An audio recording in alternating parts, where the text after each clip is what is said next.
Welcome to episode 13 of the BattleVault, a no dice, no glory podcast dedicated to the world of Battlefront's 15mm tactical gaming, including Flames of War, World War III Team Yankee, Great War, Fate of a Nation, and NAM. Today is the 17th of December, 2020. I'm Ed, and I'm joined by my buddy Tom. And so, Tom, what are we doing this time? All right. Well, we've got a slightly different episode. This is our 13th one and the last one for this year. But we got a chance to review the Bagration German upcoming book that's going to be released in January. So we want to spend a good amount of time on that. So we'll start off with our mention and dispatches, and we'll talk about 3 recent Flames of War and Team Yankee events, all of them occurring on the 5th of December, so just a couple weeks ago. Then we'll have our Heroes of the Hobby section where Tom Gall will join us. And we're going to do a interview with him on the upcoming Bagration German book, more of a review, I should say. And that's about a 2-hour block. So we're only within 15 minutes in the first part, 2 hours in the second part. And then the third part, we'll spend about another 15 minutes talking about what's coming in the future. So we've got a really big, chunky middle and just a little intro and a little exit at the end. So that's our plan. So, Ed, what have you been up to lately, man? Getting any good game? Well, I know you went to Scotafest. We'll save that for when we talk about Scotafest. But what about painting? I know you've been working on your West Germans for Team Yankee, right? Yeah, I've got them out. I'm looking at them. They're getting a little paint on them, but I need to be spending more dedicated time on it. So I think the next paint party, I'll get some time out there and focus at least for a little while on my models. But yeah, we're running that Team Yankee tournament in January, so I'll be the ringer, and so got to have a force ready to go. Yeah. So I'll play my West Germans. Okay, and you get a chance to play them on the 2nd, right? We're going to go up to Ohio, and we'll talk about that later. Yes. On. Also, Team Yankee under 5 points. Well, you know me, I did surpass my goal of 365 teams for this year. I've done 369 teams for the year. So, wow. Yeah, so that big push of Vietnam units kind of wrapped the deal. But I'm still working. I may get to 400. I'm working on a lot of the new Team Yankee World War III Soviets, the T-80s, BMP-3s, the TOS ones. So I may even be able to bump it up close to 400 by the end of the year. Wow. So, anyway, so yeah, it's been, I'm about burnt out. I won't do as much next year. But let's talk about the recent events. We had 3 events on the same day, all on the 5th of December. And the first one we'll talk about was the Late War Toys for Tot tournaments up in Indianapolis, where they played 80 points. And this was an Iron Man thing where they had to contribute toys to replace lost platoons. So I guess they raised a ton of toys for this thing. So, I guess we had and there was 12 players, and we had Alan Wright with Germans bringing up the bottom, Jason Stubbs playing Americans after that at 11th, and 10th Randy Rapper, British. I don't know Randy. Look forward to meeting him. Mark Webb at 9 playing Soviet. Jim Markstone, we know him well at 8th place with Germans. Right. William Brown playing Germans at 7th place. Christian Bach, we know him. American playing at 6th place. Dirty Dick Herchanik. Dirty Dick playing Soviets. Up there at number 5. A familiar name here, Chris Fretz with number 4 with Soviet. David Vieger, the doctor, at 3rd place with Soviets. Yeah, he missed Masters, so he got to play as sapper guys at this one, and I guess it did okay. Yeah. And John Meyer at 2nd place playing Germans, SS Germans, I recall. And we're going to go over his list in a minute. And then number 1 was Andrew Hobson playing Germans. Well, look at that. Yeah, he missed Masters also, didn't he? No, he was. Yes, yeah, he missed it at the last minute, I believe. Yeah. Yeah. So for good turnout for the people who missed Masters. they did well. Let's take a look at the list real quick. So David Vieger, who had a version of what he would have been running at Masters, he had Engineer Sapper Battalion. So what are your thoughts about this list, Ed? Well, you know, I like the Soviets. I hadn't played a large Engineer Sapper Battalion. I would just take the engineers as part of the formation for an armor unit. But I do like it. He played the OT-34s, which I like very much. And he went heavy on it. So he's got some Yeah, heavies, 8 of them. IS-2s in there, Yep. two companies of engineers. Yeah. And Not let's not see. big companies. They're only eight team companies. So they're what is that medium size or small size for them? The eight is the small one. Okay. And what's cool about that is that gets them two smoke screens, Yes. one from each of those companies, right? Yes. Yeah, very cool. Hmm. So pretty good. The only thing he's missing, I guess, is artillery. But then maybe he can take some of those 82 millimeter mortars, swap those out, and swap in a couple of 82 millimeter mortars. So he might have had two half mortar units. But then his engineer sappers have been even smaller. But at 80 points, that's a good amount of stuff, especially the eight flame tanks. All Yeah, right. really. Yeah, those I love those flame tanks. They, keep them small, keep the 76s, and just run them out there and let them run havoc. Yeah. Mhm. Then the next one we had at second place was John Meyer, our good buddy from Ohio, Yeah. and he was running armored SS Panzer Grenadiers from the D-Day Yes. book, Hmm. and pretty stout. He did have the one armored platoon, one mounted, half track platoon, one platoon not mounted, his headquarters mounted, Hmm. the four mortar tracks and the six flame tracks. There you go. The Vincent Arroyo approach, right? He was running the Yep. Masters six flame track six. Yeah, he went amok with the That's that, flamethrowers. Yeah. that might become a bit of a thing. And then the old Stumble platoon, right? All six of them and All six of them. Hmm. and then for support, that was his formation. Support, he had little Scout S 221, 222 SS Scout troop, Hmm. Neville Werfer battery. I guess that was SS, and then he had an OP. And the last unit, you have to go down the command cards to see it. He Yeah. had he had the Assault 88s, the cheaper hit on threes 88s in the pack front.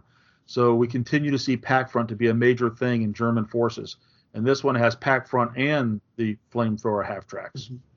So pretty good. Yes, and he also used the best firepower as well with the ninth Hohenstaufen. Oh, what does that do? I always forget that. The best firepower. It has some. It really helps out that the half tracks. Because that's what Vincent Royal used too at Masters. Mhm. I can't recall what it does to them. Maybe it ups their firepower by one and makes their flamethrowers like super deadly. I don't know. I don't know. I can't help you with that Yeah, one. yeah. Sorry, I should have broken my cards out and had that ready. Well, Yeah. whatever. Good deal for him. But then in the last round, I know that Andrew Hobson and David Vieger played for the last round, and apparently Andrew won. So he took number one overall. And for such a nice guy playing the evil, rotten Nazi SS guys, he also ran a Panzer Grenadier company. Hey, you can be a nice guy and still play Germans. It's the game. Yeah, but It's you don't not understand. the political philosophy. Oh, of course, but you don't understand. I've known Andrew for a decade, and he played nothing but Brits, like Brits on Yeah, top I of. was kind of surprised to see this Yeah, actually. he's only been playing Germans like within the last year, so it's just such an anomaly seeing him playing Germans. I kind of bust him out on it. But Yeah. now he went the opposite route, whereas John did the mechanized heavy, and then just the dismount platoon of Andrew went with dismount headquarters, dismount platoon, and then one mech platoon, and then a third Panzer Grenadier platoon. Yeah. Does not have the half tracks, the flamethrower half tracks. Has a full SS mortar section of 8 SS mortars, and Yeah. the heavy mortars for those. Mhm. So it has good fire support. He Yeah, I has like that. For 11 points, you got two batteries right there. yeah, Yeah. yeah, pretty. And they're also even though they're SS and they're aggressive, they're still skilled for ranging in. They're still veterans, so they Right. range in on threes. So it's pretty good for them. Mhm. And then check it out. Support the 250, the SS half track scout troop, great, for his recon. But look what's below there. Hang on, I'm looking. Oh, it's five. It's a platoon of 5 Panzer IVs, SS Panzer IVs. Oh, yeah. Yeah, how cool is that? And then he had martyrs. He had the command card, the 17th von. Oh yeah, that's right. It's a command card. Yeah, That's let him right. take 4 martyrs for only 14 points. Yeah. And then he had did he have the pack front? No, he did not. He also No. had command the Panzer Pioneer command card. Pioneer. Mm-hmm. Yeah, and he had the 17th Gauss von Berchelin Deutsch that took 6 points off his list. That's right. So I have to look to see what those do. I can't. I think they gave them a. No, it's the one that I play. The one that gives us a weaker last stand, but Yeah. it's still pretty good for rally. So good deal. Well done for Andrew. Congratulations. Sorry you didn't get to make Masters, but you got the. I think he was going to play British at Masters. I'm not sure if he was playing Germans. So I'm I particularly can't recall. particularly excited to see. But am I right? Is he missing the? He does not have the pack front. So I don't see it on here. He's got the 4 Martyrs and the 5 Panzer IVs, and somehow that was enough to deal with all those flaming T-34s and the 3 IS. 3 IS-2s and then the engineers. Yeah, well, they do have good armor, but you hit them a lot and you can make them roll ones. Yeah. So I imagine that infantry probably swarmed them. Yeah, well, you never. Yeah. He probably took out the Soviet infantry that was real small. Maybe broke the company before all that stuff had a chance to come to bear. Yeah. So anyway, so well done. Good job, Andrew, for bucking the trend and going to the top without relying on the old pack front. There you go. Well done. Can be done. And Panzer IVs. So yes. We have to give him double kudos here, right? Double kudos. In bolt action, they used to have the bolt action guys used to have something called the Hanno Schwag for the force that was the most historically realistic, but not necessarily the most effective. Yeah. But this reminds me of that. It's not following all the current metas, and he's bucking going with the Panzer IVs and dropping the pack front. So good on him. Well done, Andrew. Next, we had a Team Yankee event in Leesburg, Virginia. Yeah, 26 players. No. That's Scotafest. That's your event. Oh, that's mine. Event. That's mine. There was 10 players at this event. At what is the name of that store? God Lord. Oh shoot, I wish I knew it. This is the one in Virginia. Yeah, Leesburg. We've never been there. It's up in it's in Leesburg. It's been doing very well. They run events about every other month or so. Okay. And our buddies Rich Bear and Howard West drove out from West. Yeah. John Holland was there. Hey, look at that. Yeah, John. Yeah, my buddy. And but Howard ended up winning it. And we'll run down the ranks here very quickly. Ty Styles, Soviets at 10th. Cody Vaughn playing Soviets at 9th. Bill Balding playing U.S. at 8th. Richard Bear playing United States at 8th. I think he had like a huge amount of helicopters and no tanks. Oh, really? Wow. Jordan Ryan playing United States at 6th.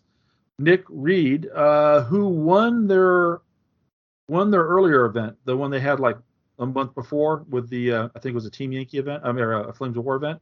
Yeah, so Nick Reed was with Canadians was 5th. Our buddy John Holland was 4th with riding U.S. I think probably cavalry knowing him. 3rd, Patrick Rice with West Germans. Look at that. Yep. And William White came in 2nd with French.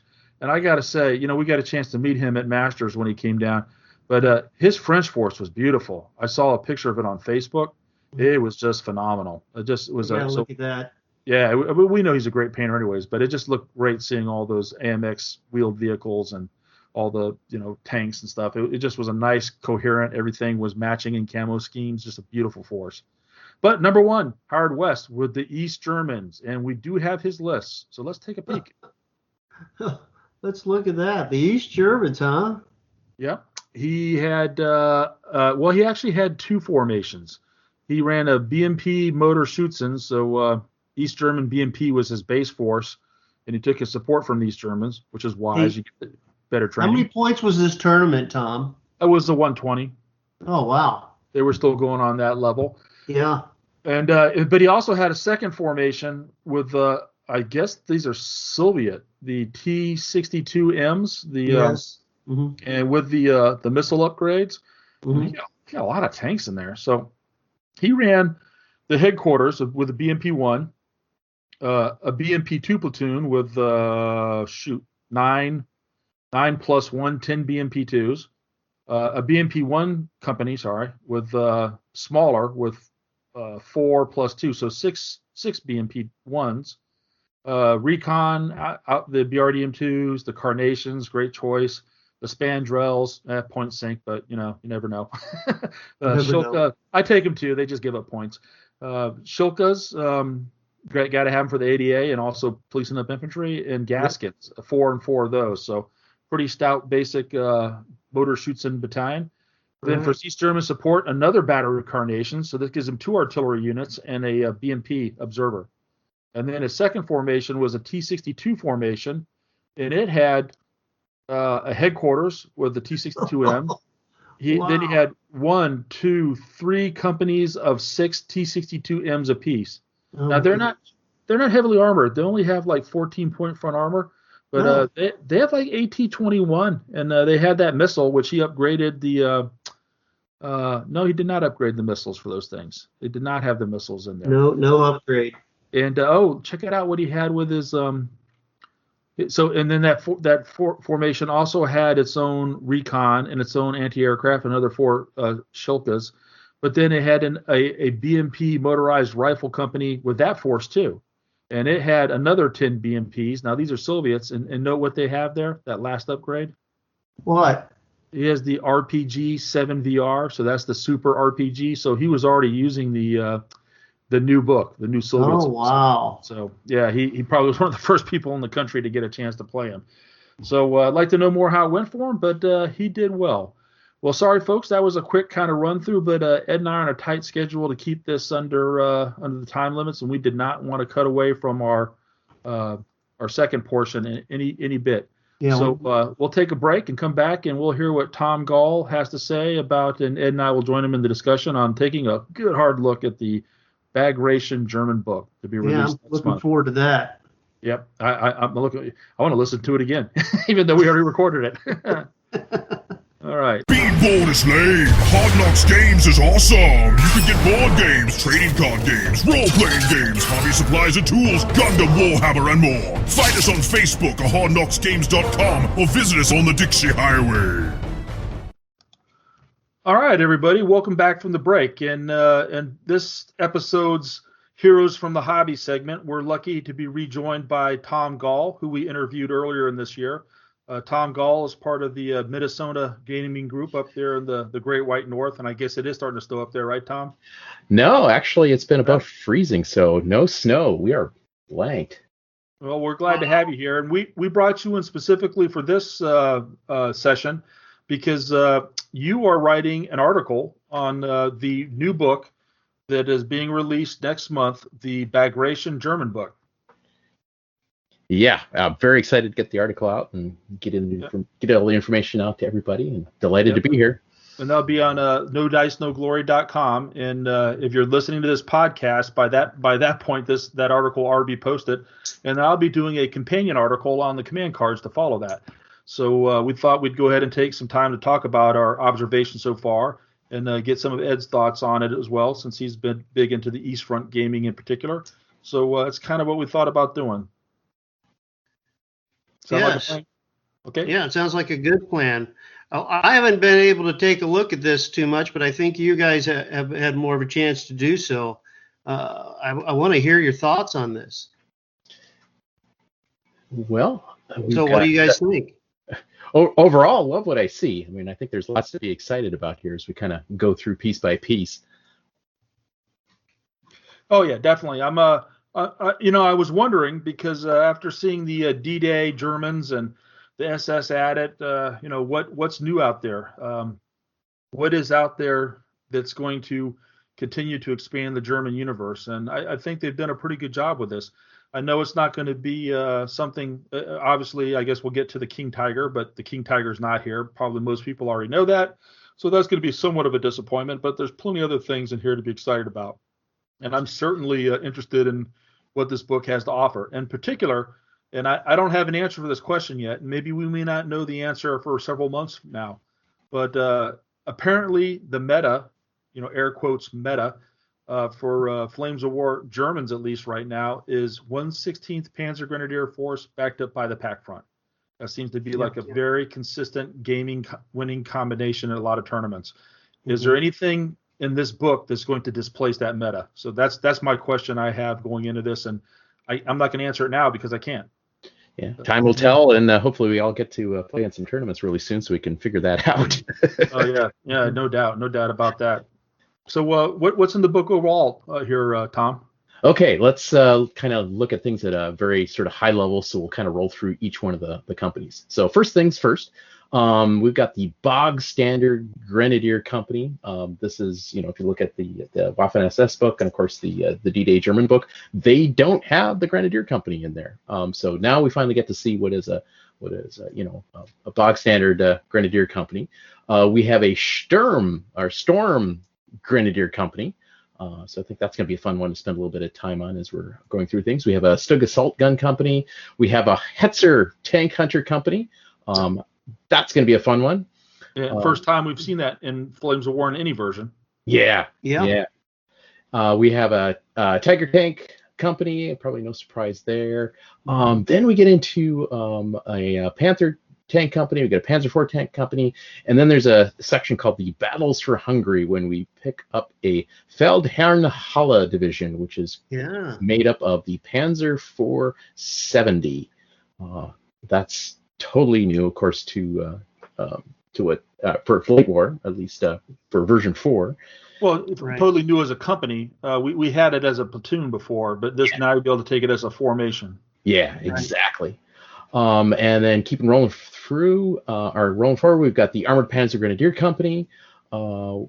We've got, of course, then a Panzer Grenadier Company. We've got a Reconnaissance Company, and then we get into all the various support units, which has all sorts of kind of new goodies in there, such as heavier Nebelwerfers, Wesps, or not Wesp, the Elephant I meant.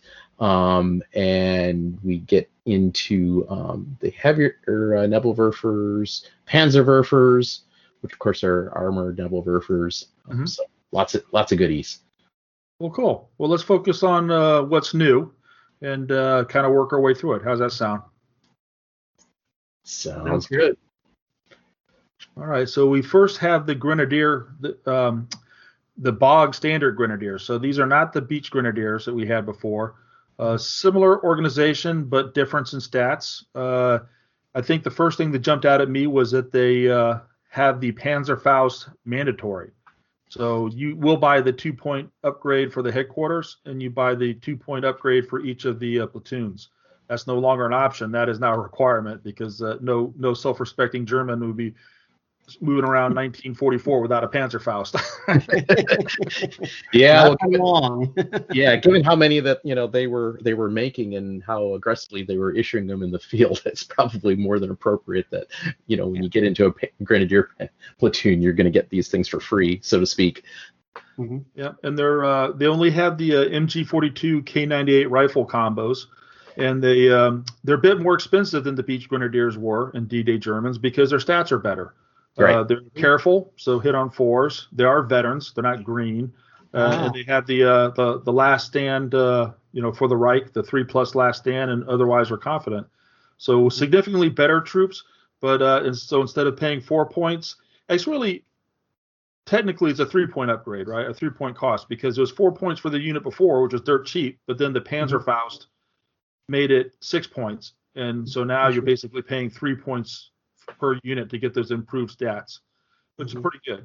Yeah. And, one other thing I noticed that was different was it can have what is it? A single HMG versus 2. So in the Grenadiers you can have up to 2 HMG teams. Okay, that's the same then as the Beach Defenders. Yeah. They had up to 2 as well, and they still have the up to 2 Panzer Shreks. Right. And then, of course, if you remember from the D-Day book, you could get up to 3 Panzer Shreks, but that was in the Panzer Grenadier Company. So a little bit of a different kind of formation there. Although it's kind of really interesting because the Panzer Grenadier Company, I should say, Panzer Grenadier platoon in the D-Day book, the price for 7 stands and 5 stands is just the same as it is here, where it being 9 points and 7 points. But you get Panzerfaust built in. Yeah. And I think in most respects it's about the same as far as the internal support in the formation. I shouldn't call them support because they're part of the formations, as far as the medium mortars, heavy mortars, infantry guns. But one thing is different about this new Grenadier company. It has a unit that we didn't have before. That's right. We've got the Grenadier Scout Platoon built into the company. Yeah, which is pretty good. So standard spearhead kind of scout unit. Yeah, and having it built into the company like that, I wonder if there are going to be people that'll be tempted to, build the company, but then not turn to anything for support. Just go bolster everything on this to, make it all the more harder to have your formation broken. Yeah. Yeah. Yep. It'd be a nice little cheap unit. Three teams, 3 submachine gun teams at 4 points, or even cheaper, 3 rifle teams at 3 points, just to stick them back in some corner of some woods somewhere out of reach. yeah, just something handy, maybe hold a, last desperation, that objective. Yeah. But it's still good to have them. They're historically accurate. It's a neat unit and could make some pretty interesting modeling opportunities. And they can have a Panzerfaust too. Yep, they can. And for them, it's optional. Sure can. Look at that. Yeah. Yeah. It's optional for them. They don't have to take it. Yeah. Well, the next unit is a similar variation. Actually, it's more of a variation of the Panzer Grenadiers. And this was a unit that I had intended to build in version 3 and never got around to it. So I might do it here. But I was a tad bit disappointed about one aspect of it. And this is the Sturm Grenadier Company, which is part of the 78th Division. And these featured heavily in the battle for Orsha, in the rail yards. Right. Pretty epic defenders. And they were, I don't know what was special about this division, the 78th. And they're like Großdeutschland or Panzerlehr are all kind of special units. But these guys were not your standard grenadiers. They were organized as machine gun teams like the Panzer Grenadiers. And if you recall, in version 3, you could get 1 Panzerfaust per stand. Not so here, unfortunately. They have the mandatory headquarters Panzerfaust and mandatory platoon Panzerfaust, but it's the most you can get is limited 1. And I didn't expect that you would get 1 per team, but I was hoping you might get a higher number for Panzerfaust, like limited 2 or maybe even limited 3, based off what we saw for the Bagration Russians, who had limited 2 for the RPG.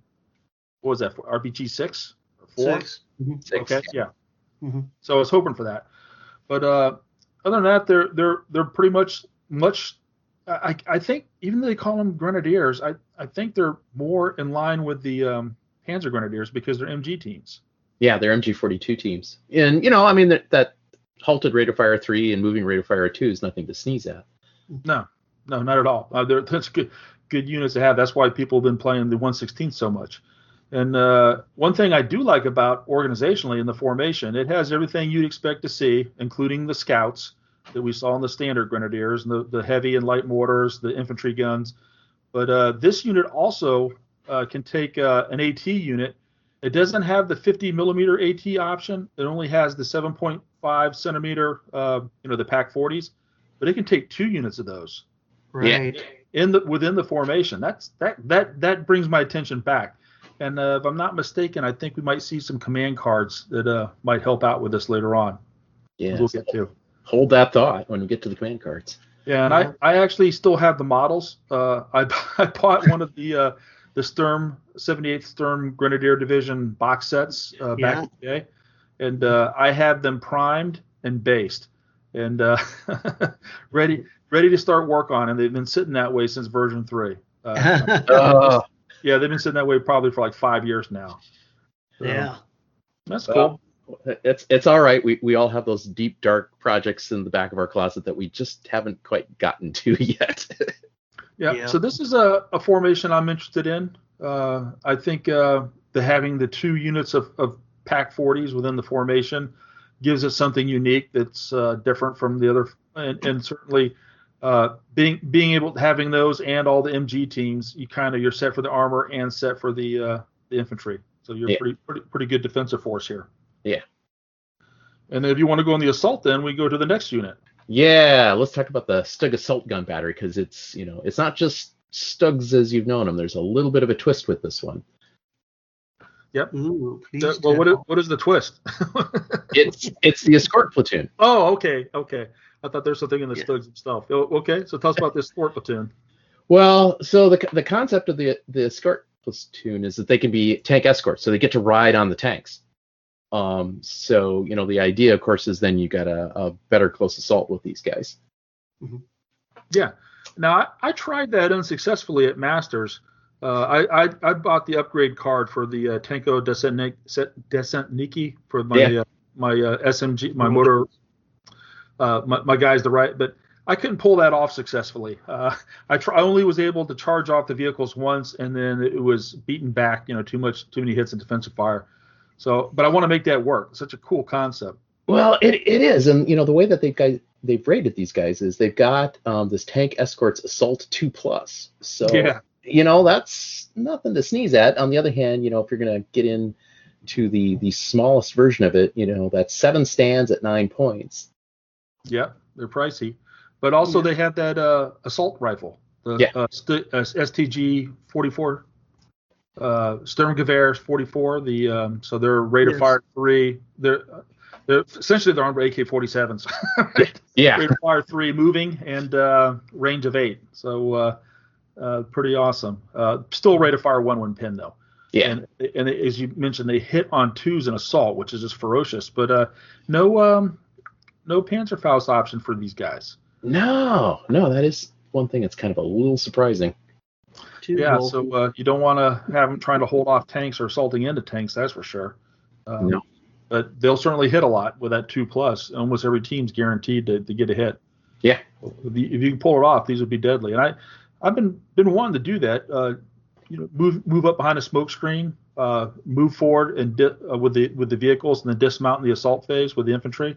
It'd be awesome. But it's just been hard to actually pull that off in an actual game. Of course, I was playing at a Masters event, so I'm playing against some pretty good players there. Yeah, if you're playing against people who know how to defeat it, that was the crowd.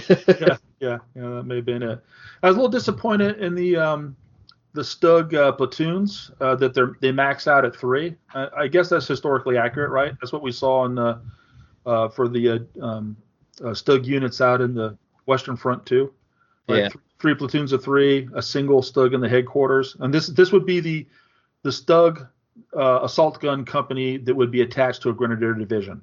Right. There'd only be one of these in the whole division. They'd be parceled out, but here you're able to consolidate them like a Schnell group. And so the thing that they bring to bear is that additional escort platoon. That's what's new here for this formation. Yep. But I don't. Would you play this formation with platoons of just 3 vehicles? With topping out at AT-11, I don't know that I would. Well, and especially with the Hetzers that we'll get to here shortly. But yeah, it's I mean, I could see me taking a Stug platoon with my Sturm Grenadiers and having the escort platoon. Could I get them both? No, I could not. So yeah, no, it's not possible. So we cannot.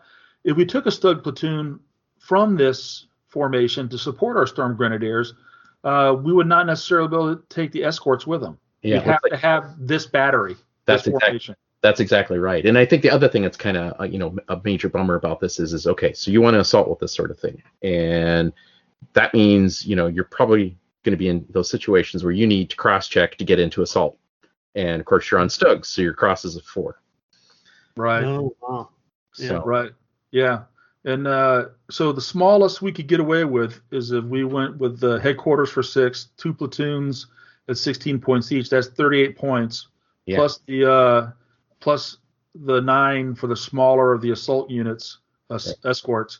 So that's like 47 points. 7 points. Yeah. So this might be a good cause to do a 2 formation force, but I would not want this to be my 1 formation. No. Scares me with just those too few small units. Right. Yeah. You would think it's a 2nd formation. Yeah. But it's historically accurate. I mean, that's what they ran with, and for historical scenario-based gaming, perfectly fine. I just, from the competitive side, which, we kind of focus in here in this podcast, less than optimal.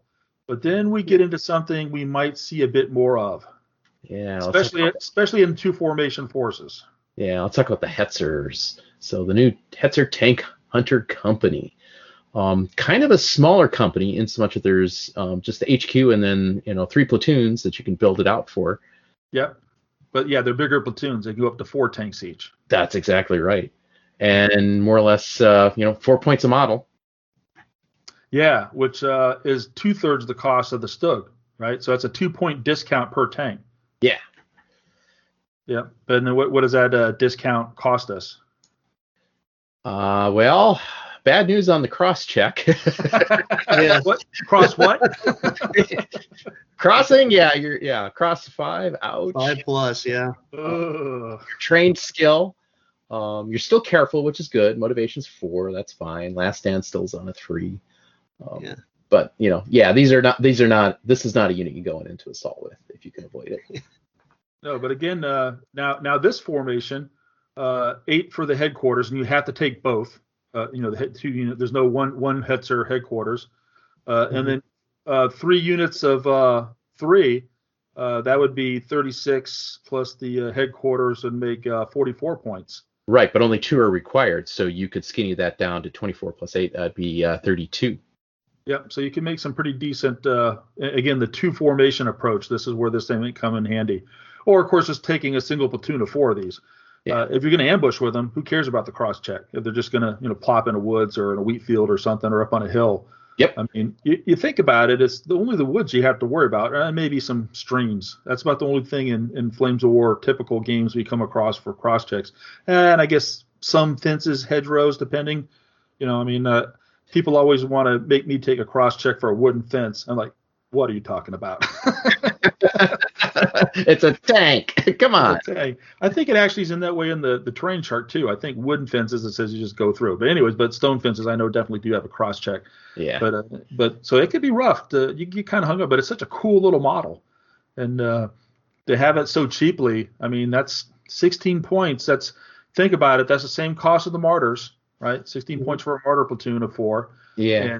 And one less on the old AT. It's only AT11. But armor, 7 front armor, 3 on the side, 1 on the top. That's not a bad support unit. No, it's not. The other thing I should point out here too, and I hope I presume this is not a misprint, but notice that the rate of fire on the machine gun is dropped down to a 2 for a vehicle machine gun. Now I know the one thing that's kind of special about the Hetzer machine gun is it was mounted up on the top, and as I recall, it was kind of didn't they have like a remote control kind of dingus for controlling it? Yeah, I think it was one of the first fired from the inside of the vehicle setups. That's right. Yeah, and also if you played Hetzers before, they were pretty much just like Stugs. I think they were slower. They only moved 8 inches or something. Here, though, they're also overworked, so they still have the movement at 10, but that cramped space inside that vehicle is causing it to be overworked, so it's going to have an additional -1 to hit when it shoots on the move. Mm-hmm. Right. Yeah, so that's kind of they've done some very different things in here. So the question here, does the Hetzer still Hetz? Right. I think it does, because I think when you're going to use this, it's going to probably be more to the back part of your formation. It's going to be something that's going to be sitting on objectives, or it's going to be trying to snipe stuff. Yeah, it could be a good ambush unit for the Grenadier formation. Yeah. It's not going to be going near woods, and it's not going to be assaulting much. But if you want a martyr with a lot more survivability at the same cost, this is it. Mm-hmm. This is it, man. Yeah, can withstand take quite a punishment, especially from the medium tanks at long range. Should be doing just fine. Mm-hmm. So I have 2 box sets of these. The original. Oh, really? so that gives me 10 of them. So Ed might be facing these in the near future. Yeah. Possibly. My Hero EP13's got a new challenger, huh? Yeah, possibly in our ongoing campaign. Yeah, our Minsk campaign. Minsk campaign. Mm-hmm. Thank you. Road to Minsk. So And now, since we have this, even though the book's not out till next month, now we can officially play those special scenarios, Ed, because now Yeah, thank you. The ones from the back of here. So sorry, Yes. little segue there. All right, so hets are still going to hets. All right. Then I guess we had Tigers next. Anything new to talk about Tigers here?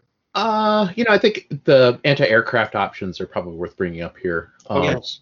So that is something that's new to the Tiger company. Unfortunately, it didn't put anything in here for recon, which would have been nice to see added to the formation to be like some of the others. But we've got a Whirlwind to choose from, a Mobilwagen, an Ostwind, and then of course the good old 7-stroke 1 quad AA. Yeah, and these are going to be plastic kits, the first two, right? The Whirlwinds and Mobilwagen. Aren't those both going to be? And they can be a plastic kit that you can build either. That's a good question. I believe. I think so. Yeah. Oh, I know the Whirlwind is definitely going to be in plastic. I thought maybe it had the components to build either because they had the same hull, right? They're both on a Panzer IV chassis. Yep, that's correct. Mm-hmm. Yep. So it's probably you get a Panzer IV kit with like a resin turret or something. I don't know. So yeah. we'll see how they. No, I think they said it was going to be all plastic. I think they said all plastic. Yeah. Yeah, and what would they have for scouts if they had scout? I mean, I don't know historically in a Tiger battalion. I can answer that. Historically, they also had from division and corps support. They had the 230 the rads with the short 75s now added to the recon. Well, there's nothing internal to the regiment though. Like we would have had Panzer IIIs in mid-war, some floating around or some other stuff, but so they're going to have to get external support.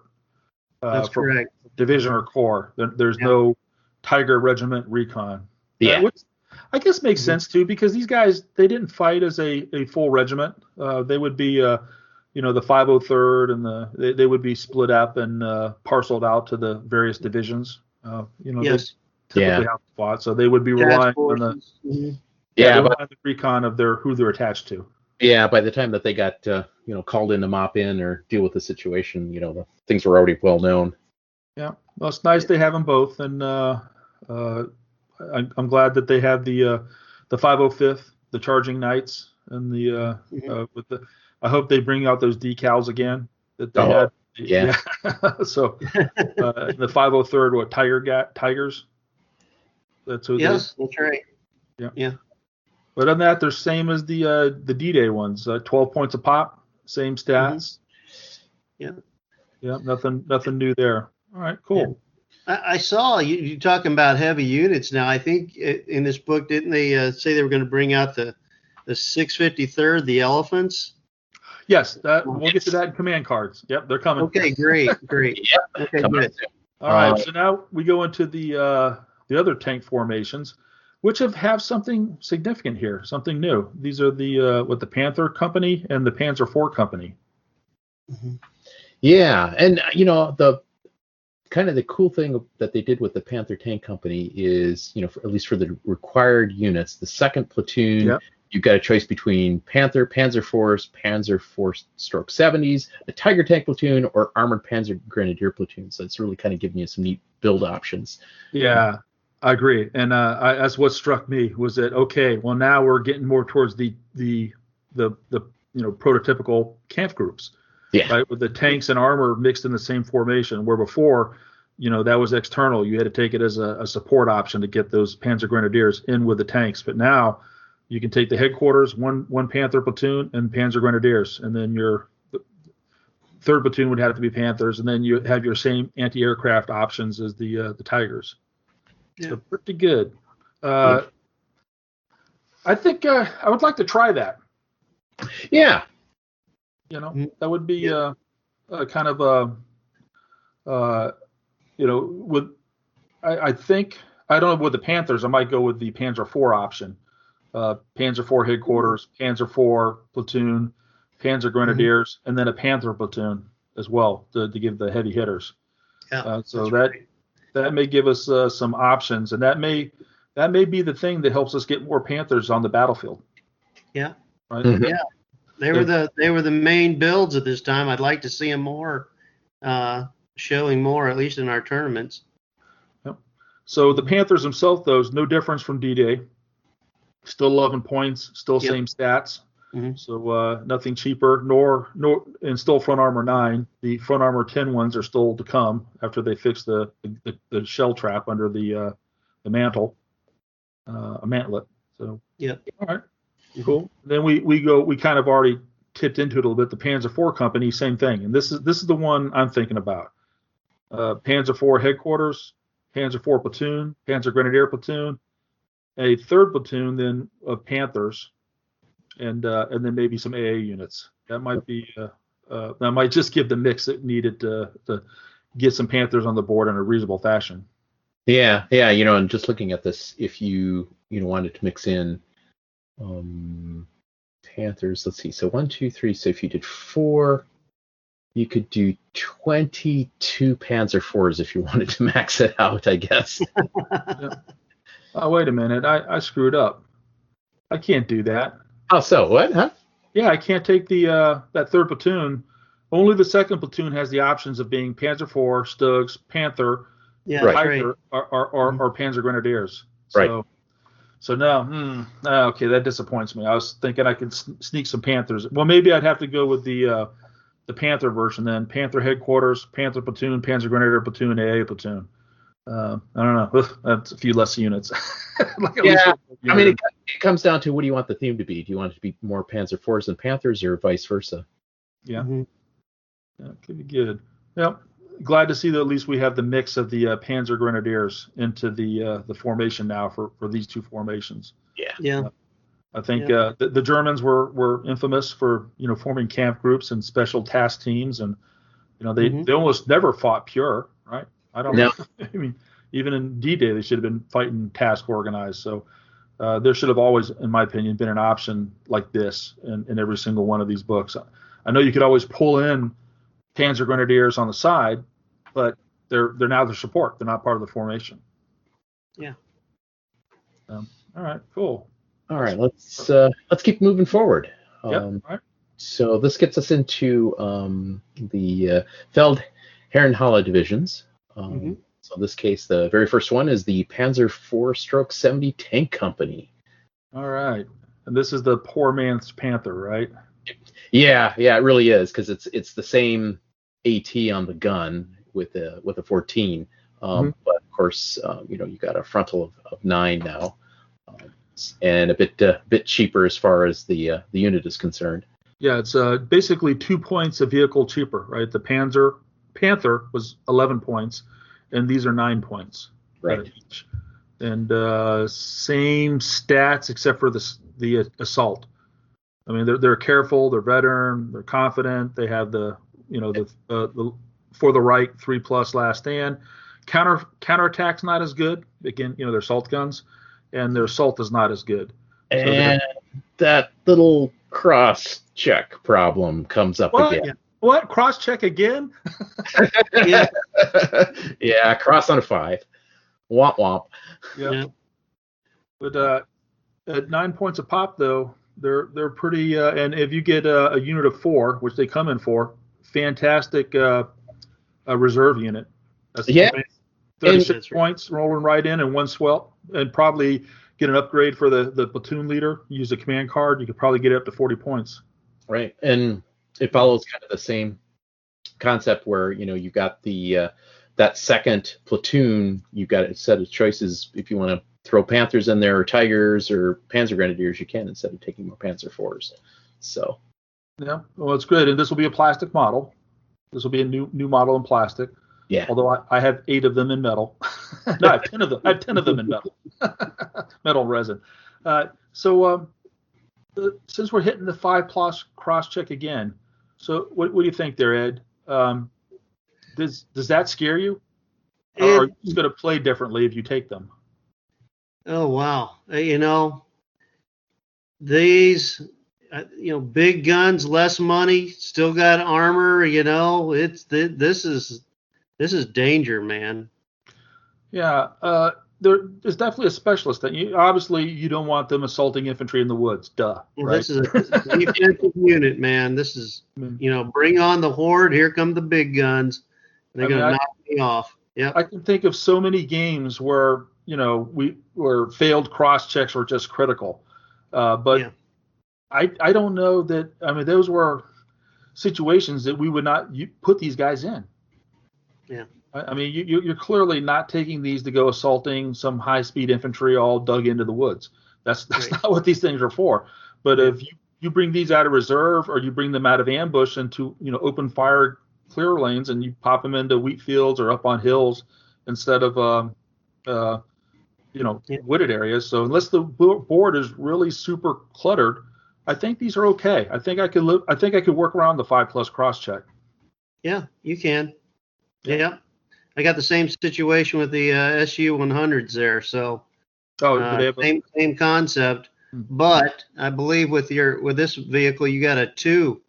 You got a rate of fire of 2, Right. as opposed to my 1. Yeah. Granted, your SU-100s have a little bit better gun. 15, 1 point there. I'd rather take 2 shots at 14. Yeah. Yep. And isn't that cross check also a 4 on the SU-100, or is it a 5? It's a 5. Yeah, I believe that. I think it's a 5. Yeah, I would be surprised. Yeah. It's definitely overweight. Well, Yeah. I got them, so I'll use them. I don't know about tournament play, but this is the full formation of them. What are we talking about there? Minimum of 9, or 27 units points for 2 for a single unit of 3. Yeah. So 54 and 9, so 63 points just to get 2 platoons of 3 in the headquarters. Yeah. That's a bit much. Good armor, but there's a lot of AT-12 out there. Yeah. On the other hand, I mean, you don't have to have 2 platoons. You could throttle back to 1 and then go for Panzer Grenadiers too. So. Oh yeah, look at that. You're right. So you could take the Panzer Grenadiers in there. Mm-hmm. Yep. 1 headquarters of 2, unit of 4 Panzer Grenadiers, and then the ADA unit just to hide in the woods. Great. Hide back there in the corner of the board to keep the formation from breaking. Maybe shoot down an occasional thunderbolt or something. Yeah. All right, cool. Well, I'm digging it. I do like the look of it. Kind of, and this is going to be really important when we get to Germans in the Bulge. That was a 559th Tank Destroyer Battalion had Panthers and these mixed, and different companies of Panther, company of Jagdpanther, company of these. And I think that's a pretty cool formation. So I'm not throwing mine away or selling them yet. I think I'll shot first. Hang on. Yeah. All right, and after these guys, we had the new anti-aircraft. Yeah. Should we get into the AA? Yeah. Any surprises in there? I'd say these are about as you would expect. I mean, you're obviously picking up something that's on a Panzer IV chassis that's got some, real in quotes armor. Mm-hmm. Of course, the Verbal Wind is rate of fire 5, which is fantastic. That's what you want. That's why you buy one of those things. Mm-hmm. Yeah, pretty good armor too. I mean, 3 is not bad. No. Yeah. Yeah. I mean, if you're going to go run down armored cars and protect your rear area, they could have a purpose back there. Mm-hmm. And I'm looking. They have the Wirbelwind and the Ostwind. I think that's the 2 models the kit builds. I think, and then and then the Mobile Wagon, which has a little bit less armor because the sides flop down. I think that remains a metal resin kit. I think that's how they're doing this. Okay. So, question for you guys. What's going to make you choose a Wirbelwind versus an Ostwind versus a Mobile Wagon? Which one's you guys going to play? Oh, good question. Actually, I hadn't planned on using them. I have the armored half tracks already, the half track version, so I'd probably just use those. I don't know that the points upgrade for the armor is, although they are. I mean, the Ostwind, that armor 4 and then that AT7 gun with that rate of fire, they'll do a job on the Dingoes and the BA-64s and all the other stuff. Yeah, but for air defense, you want to take your Ostwinds against the Russians. You got that IL-2 there. You're going to need to crack that monkey. Yeah, the firepower is much better. So I think but they're a bit more expensive than the Wirbelwinds too. So tough call. Again, I think I'm sticking with my half track versions mostly because I have them already done and ready to go. I think maybe I just kind of like the Ost one, even though it's more expensive. I just like the higher AT being able to actually. I wouldn't have expected it, but out of the three, the Mobilwagen, or I should say the Verbal-Wind is the least expensive. The Ostwind is the most expensive. So that's a little bit surprising. Yeah. What is the AT factor? There's the AT factor 7 for the Ostwind? Yes. Okay. And so, the fire 5 double barrel of Sherman, Yeah, sure. Mm-hmm. Yeah, we'll see. Again, I have the half-track version, so I'm not too crazy to run out. I'll see what the kit looks like. It might be fun just to assemble some of the new models and maybe do some different camo schemes, but I'm not too eager to rush out and replace all my anti-aircraft stuff. Yeah. All right, so then we get down Armored Panzer Grenadiers. And these guys look pretty much just like D-Day Germans, right? Yeah, I don't know that they're really all that different, with the the exception that third platoon you've got tanks to choose from now. Right. Okay. Yeah, that's cool. Again, the camp group thing, good catch there. That I dig, and that's probably even more attractive than mixing in the Panzer Grenadiers into the tanks. Mixing the tanks as part of the formation here, that is a big difference. Yeah, and having the mandatory Panzerfaust. Again, it's not optional. You probably were buying him anyways. I didn't normally buy them for my headquarters because I just assumed that would entice me to get them killed. But, yes. But I guess if you're going to go this route, you don't have that option. The headquarters will take the Panzerfaust. Yeah. Yeah, no recon built into the company though, which I guess that's something you'd expect. It has the reconnaissance. Has the reconnaissance platoon as an option in the third or the second platoon. Yeah. But they're not true recon. Yeah, you're right. There it is. Sorry, I missed that. Yeah, but they don't have I don't think they have spearhead or anything like that. I think they're just basically Panzer Grenadiers with smaller half tracks. I don't think there's much else difference about them. But no, that's pretty cool. I think, and I guess this will be nice. This may be going back to my number one question here. What will push people off the 1/16th Panzer Grenadier meta? Well, these guys now can take a tank platoon as part of their formation, where the 1/16th Panzer Grenadiers cannot. Right. You cannot take that command card to upgrade this force or downgrade this force, and to be more technically correct. There are other command cards from this book we can use here, but not the 1/16th. So this might cause the 1/16th to be, not as prominent on the pedestal there. Mm-hmm. Yeah, just given the way that these are built, Tom, I really just get the impression that it's going to be harder and harder to break the back of a German formation. Yep, that's what I'm saying too. Yeah. Yeah, definitely. Yep. You can take nothing but that formation page right there. You got your fire support, you got your air defense, you got your anti-tank, and you got your infantry. You got it right there. Good, diverse force. And unless you want to take some artillery indirect support there at a division or corps support there you go. You're set with this. Yeah, and if you want to, you can get by with the 8 centimeter armored mortar section. That might be good enough in a lot of situations. Yeah. Mm-hmm. Well, they can still throw smoke. Yep.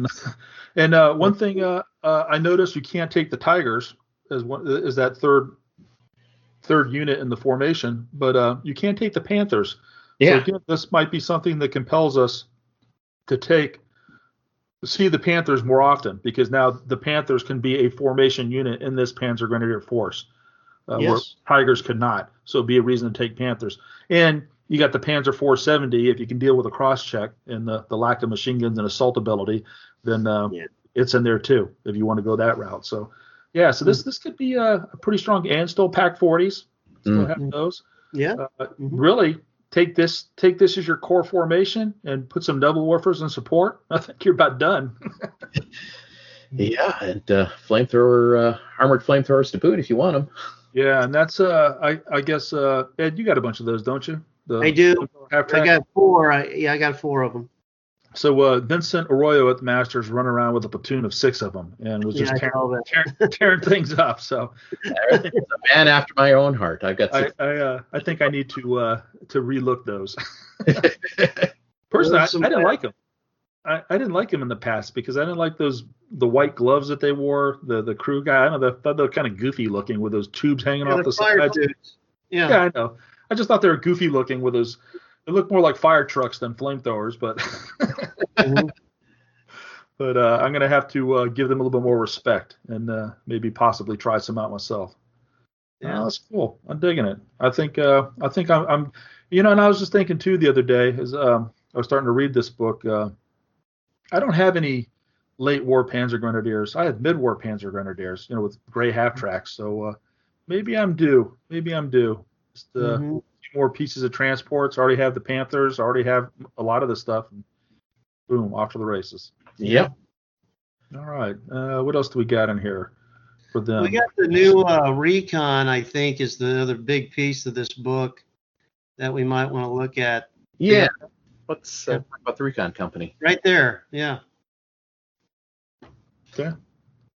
Panzer Grenadiers. They had the dismounted Panzer Grenadiers. Which let me check one more thing before we jump into those Recon guys. Okay. So the dismounted Panzer Grenadiers can also take the tank platoon option as part of the formation. Right. So whether you're armored, the Gepanzer armored ones, or the all leg ones, you still got it in there. All right, good. Lots of flexibility. All right, now the Recon guys. So did we not have these already? I thought we did. You got the new option with the rad short 75s now. We did not have those before? I don't think so. And If so, I never saw it. Nobody brought it up. Or even. Yeah, I think you are right, Ed. I think. Oh, they did. I'm sorry. Yeah, the armored car version. Yes. Yeah, the rad 234 7.5s. I see. Mm-hmm. I see what you're talking about. Yeah. They were actually available as early as 43, but we're just now making it into the Bagration book. All right. Okay, I got the Reconnaissance Company and D-Day. And, yep, no, they're in there. They were in the D-Day book, too. Oh, they were? The Lair Reconnaissance Battalion had them. Okay, yeah, because the SS Recon Company doesn't have them. All right, can these guys swap in a tank platoon? Oh, yes, they do. Or, no, those are 231s. No tank platoon. Yep, Yes. No tank platoon. Yeah, they cannot do what the Panzer Grenadiers can do. But they do get as Ed talked about, the 234 7.5 8 rads. Or, I guess, is that a Puma chassis or an 8 rad chassis? No, it's an 8 rad. Okay, and then they also have the Puma and the 8 rad are the same chassis. It's just a different configuration. Yeah. Mm-hmm. Yeah, just bigger. But they also have the 7.5 gun platoon on the 250 half track, and the 7.5 gun platoon on the longer 251 half track. So that's a lot of 7.5 short barreled guns running around. Yeah, a lot of 18-9s out there. Plus, you got the pack unit you can also take with your formation as well. So the 75s, yeah. So some good potential here. I think I'm more likely to just go with the Panzer Grenadier version, and maybe swap in, because if you look on the Panzer Grenadiers, they have flexibility in the second and the third slot, so they can get a recon platoon from this formation in the second slot, and then still take the tank, the Panzer platoon in the third slot. I think, yeah. But then you won't have all access to all those cool little 7.5s running all over the damn place. Yep.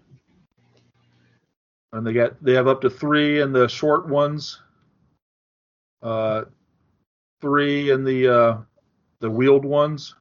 Mm-hmm.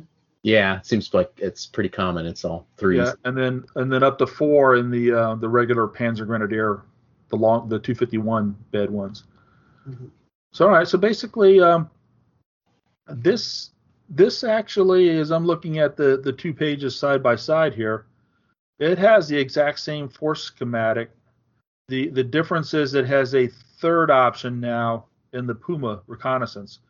Not only do you have the Puma troop, you have the 250 half-track troop, scout troop. You also now in the East Front version, the Bagration version, you also now have the light recon troop with the 231s mixed in there. And the 8 rads, the old 231s. Yeah. Yeah, so you get the 221, 222 combos, and then the 231 combo. So it gives you a little bit more options than the D-Day version. But other than that, about the same setup. So, all right, but I have not seen these yet. And despite the fact that they came out with the 250s in plastic, and I just heard a lot of people saying, "Oh yeah, I'm all about those." One transport per team. I haven't really seen them. Have you guys seen them in tournaments? Not especially, but I know at the time that they came out, there's a bunch of people, at least in the area around here, that I know wanted to buy them, but they couldn't get them, and so that kind of put off, I think, kind of seeing them on table. Gotcha. Well, I got to I got at Scotafest, Tom, to answer your question at tournaments. Yeah, we had a guy there that had 250s. Cool. Okay. Yeah, I'd love to see it. Little swarms of those buggies running all over the place. I don't remember how much he had now, but I remember seeing him there. Swarming. I didn't play him. I got trampled by the first place and the second place guy. All right. Well, that brings us down to support, and we have the Martyrs. Nothing new there. Panzer IVs, Elephants. We've seen these before. We'll come back to these later on. They're still in here. And Elephants with machine guns. Elephants with machine guns. Yeah. The Hornets, tank hunter platoon. Did we have these in D-Day? I can't recall. I don't recall. Yeah, I'm not sure. Flip through the book. I mean, we certainly have them in mid-war. Yeah, we had them in Italy. But I don't know if we had it in. No, they were not in the D-Day German book. The Panzer IV tank hunter platoon is what they had, and that was it. Yeah, I did. Yeah. So these guys, the Hornesses, are kind of new with the Super 88, the AT-17 one. Right. But boy, they're pricey. They're literally twice the cost of a Martyr. Otherwise, the exact same stats. 2-1 armor. Everything else is the same.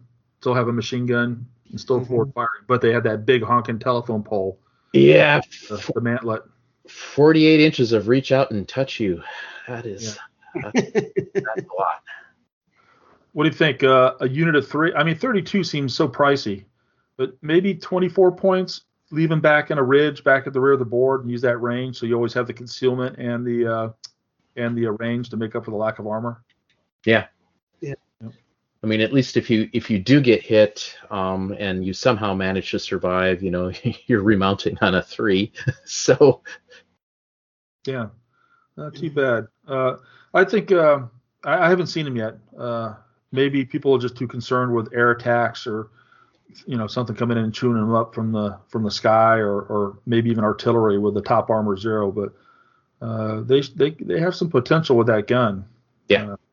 So it's a question would you want to give up the Panzer 470s because they were pretty comparable in price for 4 of them, right? They'd be 36. What is that? 36 points? Yeah, 36 points. So for 4 points more, you get 4 Panzer 470s with the protection. Yeah. Yeah, and the awesome 5+ cross check. But hey, the Hornesses, they cross on a 3, so Yeah, they're pretty light. They're pretty mobile. Yeah. All right. I dig it. So then we have the 88s, the Crucifix anti-aircraft version, and then the heavier AT-17 ground mount, low riding one. Vespi Hummel's new, right? We've had the Vesp before, but now we also have the Hummel to go with it. Well, we've had Hummels. Yeah, we've had Hummels. The East Front book had it. I mean, not the East Front, but the Yeah. Okay. And it's the exact same prices, so no. Yeah. Nothing new there. Nebelwerfer's there, and we have some multiple command cards for these. We'll talk about later. And then here's something new: the Panzerwerfer 32 battery. There it is. Yep. I can finally use mine. Yeah, and what else can you also use, Ed? You could proxy them as these. Because they were not in when they came out with that special edition module. They weren't in there. Oh, with the 21st? Yeah, that's right. The 21st, right? Yeah. I can just flip the models out and just use that card. So you could take your little 21st Panzer Grenadier, 21st Panzer Division, that little supplement module as your core Yeah. formation, but then you could choose to take your support out of this book, which will allow you to take the Panzerwerfer 32s and using the command. So you just swap the models in for them. Right. Yep. Yeah. There you go. So now you can't. All those folks that complained that they left those out, now you're covered. Mhm. Yeah. Yeah, I would hope they would bring put a special card with it, because the rockets on the 42 there, I believe they're 150s, but or 15 centimeters. Mhm. But I think the French, chassis one, I can't remember what it's called now. That version for the 21st, they had smaller rockets. Okay. Oh. Yeah. Okay. I think you'd still get away with Proxima in there though. Maybe you just want to get your models on the table.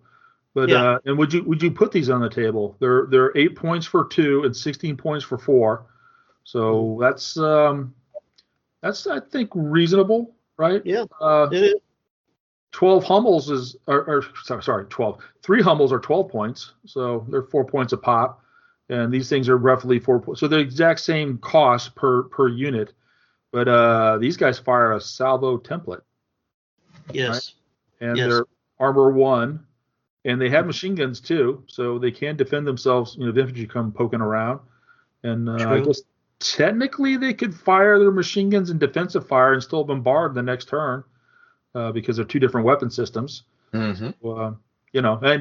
It's definitely the fact that you're a salvo template and that you're armored, so you're never going to be pinned by being hit in counter battery. Always. I think these are worthwhile. I think worth the upgrade. I mean, look at the Nebel Warfers. They're 3 points a pop. They're unarmored, so they get pinned.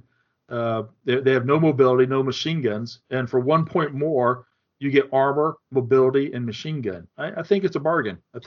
Yeah, I do too. I just wish that you could take them in a unit of 3. So you get the 2 with rerolls at 8 points, but then to go up from there to get no rerolls, have to go all the way up to 4 of them. So I wish that there was 16 points. Yeah. Yeah, I wish there was a 12-point happy medium. I think I would be taking that every time.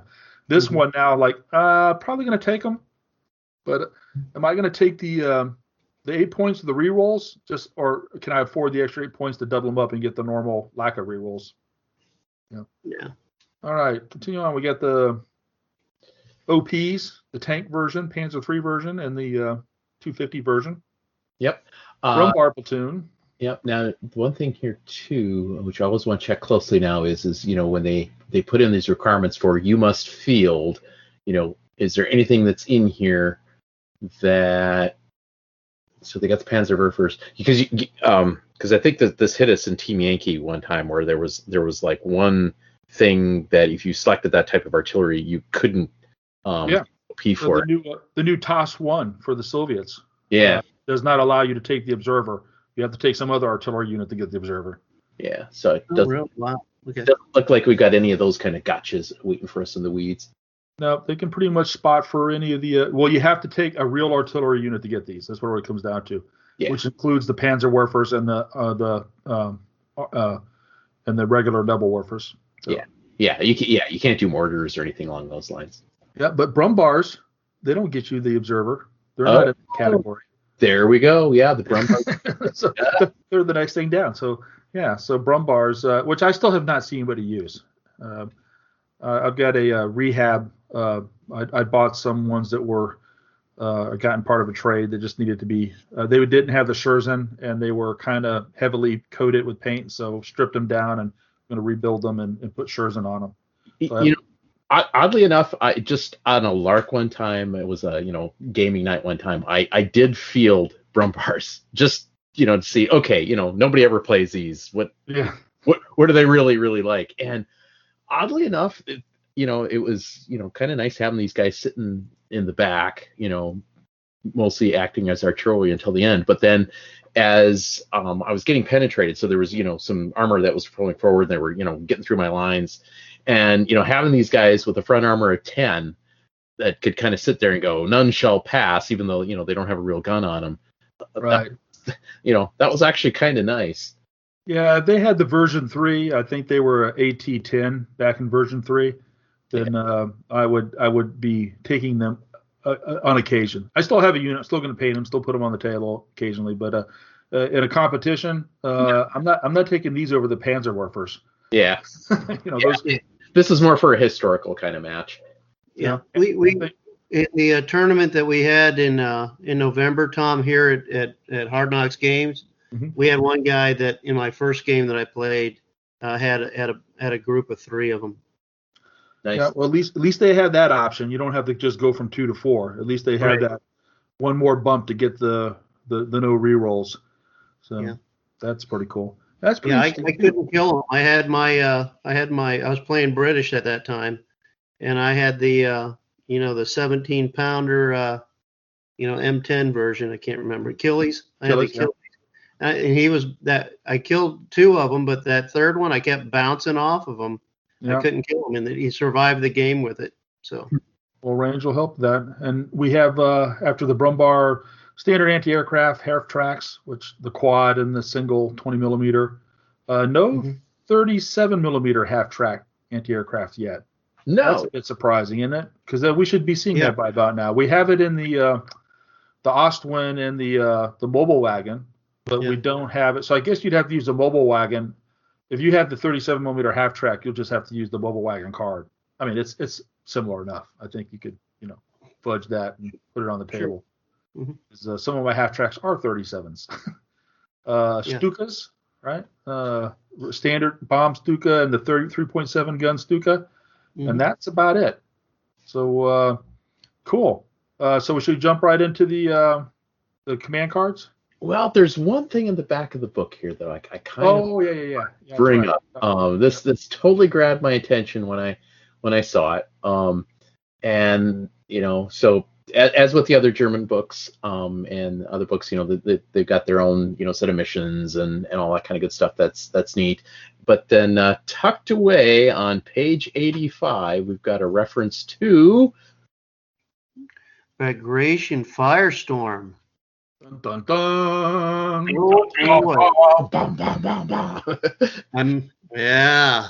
Yep. Still, I think one of the best products Battlefront ever came out with, and I think it's the only. Didn't it win some sort of award back when the first? Because it was the first Firestorm product they did, and I remember at Historicon it got some sort of major, game industry award or something. Well, I like it. Yeah, so amazingly cool. It looks like it's going to be direct only for ordering, and of course, we don't know what sort of updates or anything like that. So this is in kind of many ways a teaser of something pretty great to come. But yeah, that old, box set for doing a Bagration campaign, knowing that they're going to reissue it. This is just, I think, awesome for local clubs or even I agree. Stuff. Yeah. And Ed and I have said on the podcast several times that we wanted to run the Bagration Firestorm campaign, so we're ready. I still have all the old digital files for the maps and stuff and everything we need. Great. So we can look forward to doing that and trying to maybe Ed and I can be the generals, or we get some other people to be the generals, and we can certainly get a lot of games going locally. And Wolf Craig this year will be East Front focused. So so good continuation. Glad to see them bringing this back. Yeah, me too. I would buy it, except for I already have it, unless there's some major changes. Well, yeah, I mean that. I guess we'll see what they do change. Certainly, if it if they V4ize it in some way or something along those lines, yeah, it seems like an auto buy to me. Yeah, and also before we go too far off into the command cards, there are 3 new scenarios in here, 3 new missions. They're specific East Front mission. They're on the Race to Minsk campaign game that Ed and I've been playing. And they also have some of them include fortifications like the D-Day landings with bunkers and machine gun nests and minefields and so on. So those are 4 of those special missions, and they're a lot like the D-Day beach landings we had before. So it's really fun to play some of those in our campaign, Ed. Okay, yeah, definitely. Now that we have the option. Mm-hmm. All right. Well, let's then roll into the old command cards, because I think, as we've found so far, that command cards are what really make the book. I mean, we've seen some really good things in here already. I mean, there's already with the ability to swap in tank Panzer platoons within your Panzer Grenadier formations or vice versa. Those are great. The Hetzers, the Panzer 470s, there's a lot of expanded opportunity here for German players. So I'm happy already. Normally, the command cards are what we rely on to do that expansion. But the command cards here are going to take what's already good and make it even better. Yes. Yep. So we start off, how many command cards are there? 54 of them, I think. 54. Yep. And the standard Lucky Pioneer Platoon, Panzer Pioneer Platoon, I don't know why they had to have that in there. I guess one's for the Grenadiers and one's for the Panzer Grenadiers. Goliath bombs, we had those already, had we not? Yes, we did. Okay, and then the first one that was new just absolutely just really jumped out at me and really makes me want to add one of these platoons to my my Panzer Grenadier formations. And that's the Stuka Sifus. Right. So that looks like a really cool card. It's 5 points, and it's a salvo of 28 centimeter rockets, so big honking rockets. But here's the catch: they only shoot one time in the game. Yeah. So and yeah, I guess you can choose when you want to do it. But if you're attacking, you're probably going to have this as your initial ranged in, and hopefully, it's still on target where you want it to be. So that's about the only you get one shot with it. So is it worth it? I mean, I want to do it just because I think the half tracks look badass with those big rockets hanging off the sides.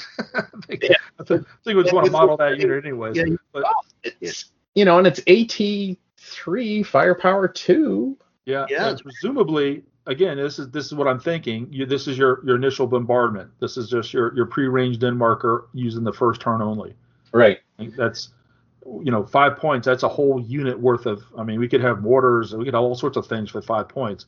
But for that one big honking initial salvo, is that worth the 5 points? Well, the other thing too, so this is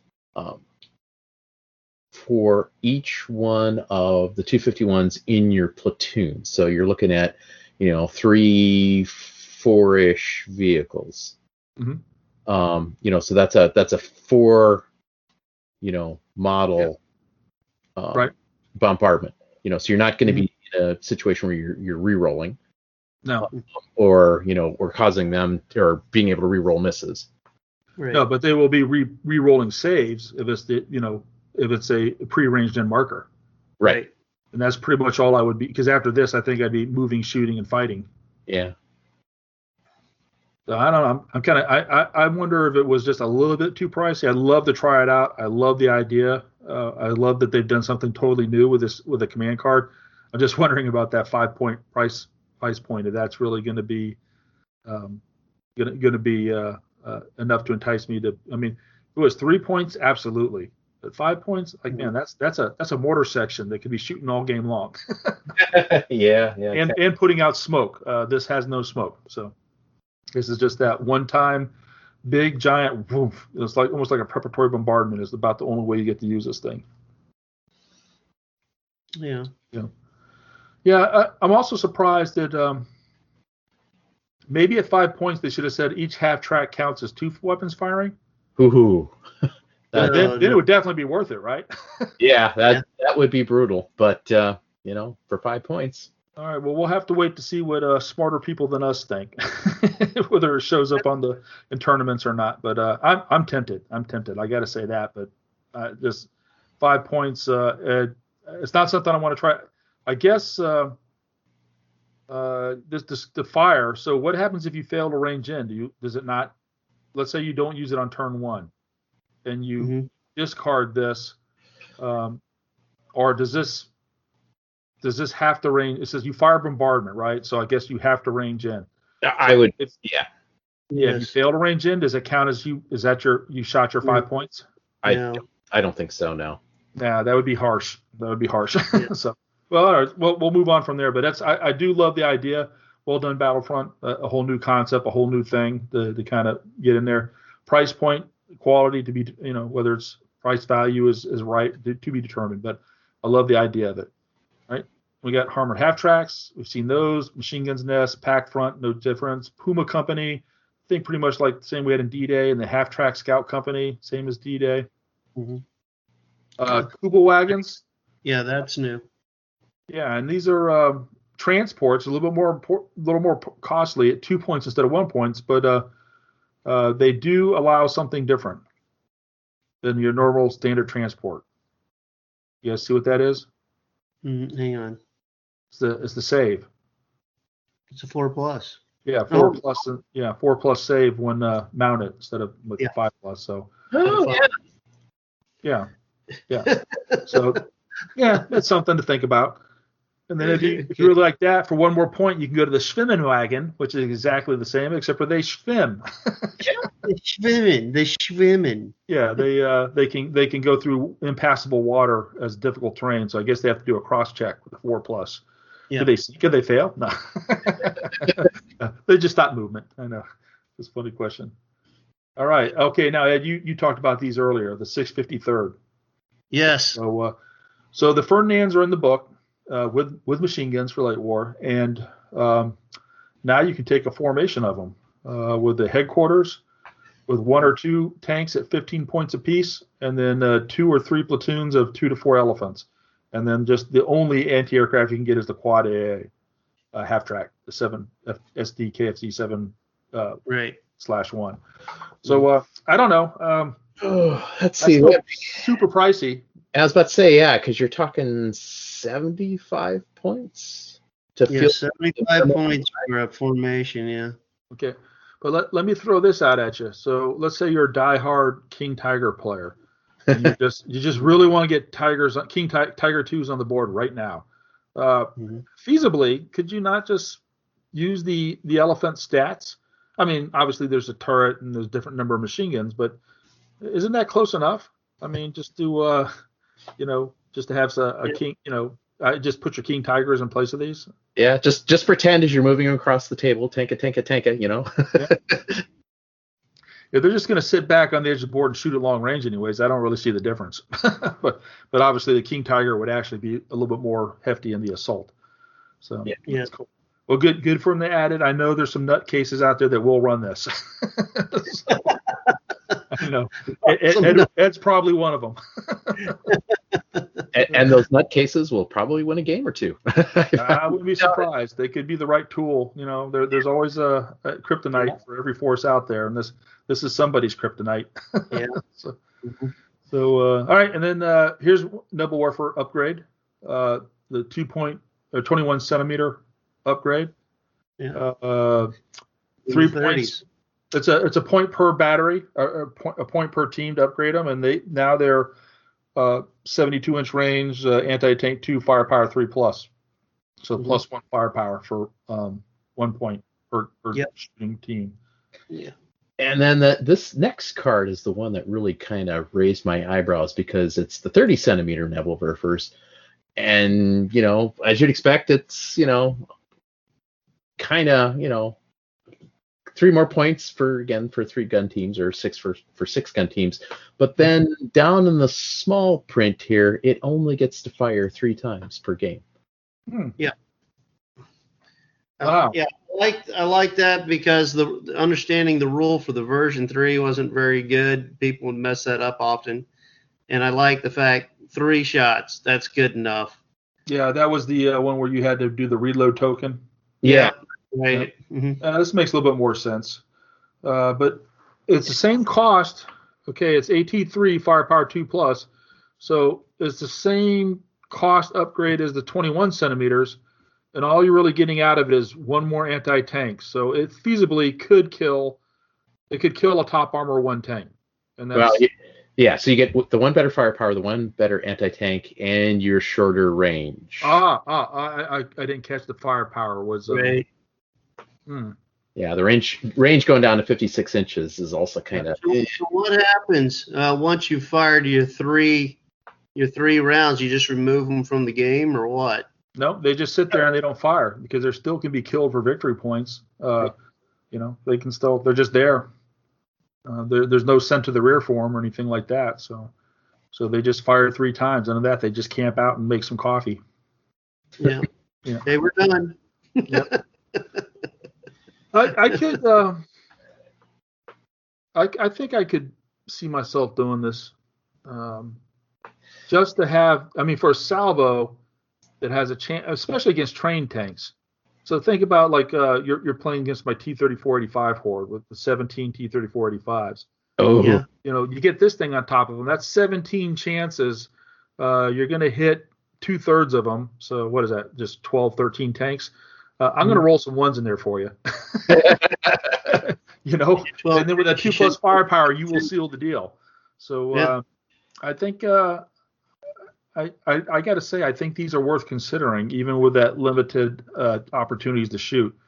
You know, just hope that you use your initial ranged in marker for, you know, definitely this will get one of those. And then 2 other times, I think it could be worth considering. Mm-hmm. All right. Looted stuff. We get 3 looted options, right? Yes. So Ed, why don't you cover these since you're the big Silvioto your you get your standard T-34 76s there. What are they? 3 points each. Yep. And then they're all confident. They're trained and they're aggressive. So they're 4+, 4+, and a 3+ to hit. Standard thing there. Yep. You can get. I'm not too sure on the card. I can't see it. It's getting cut off at the top, but I think you can get a full platoon of these.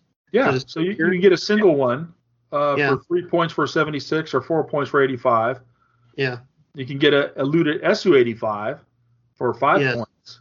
Mm-hmm. And then you can, as you were talking about, they called it T-34 security section. Platoon. Mm-hmm. Yeah, I guess they're thinking these guys be, the little fluff says that they'll be used against partisans and sometimes pull the front line. And they're 11 points for 4 T-34s or 3 points for 8 of them. Yeah, that's a good good reaction unit. Yeah, not too bad. I mean, that's less than 2 points a tank. Yeah. Yeah. Definitely. And T-34 is not a bad tank. I guess it would still have the limited, what is it called? The overworked. So probably still Overworked, have the short, yeah. Mm-hmm. But and what's nice is before this looted stuff in version 3, only like the Grenadiers would get them, right? But this is just a German build, so any formation can take these. Yeah. Alas, no looted JS2. Yeah. Yeah. I kind of even like the looted Su-85. Just to sit in the back line and just use that. Oh, that's 5 points. Why would I? It is 5 points just for one. Yeah, but why would I take that over the T-34-85 at 4 points? The firepower, the anti-tank. You're going from 9 to a 12. They're both 12. Yeah, they should both be 12.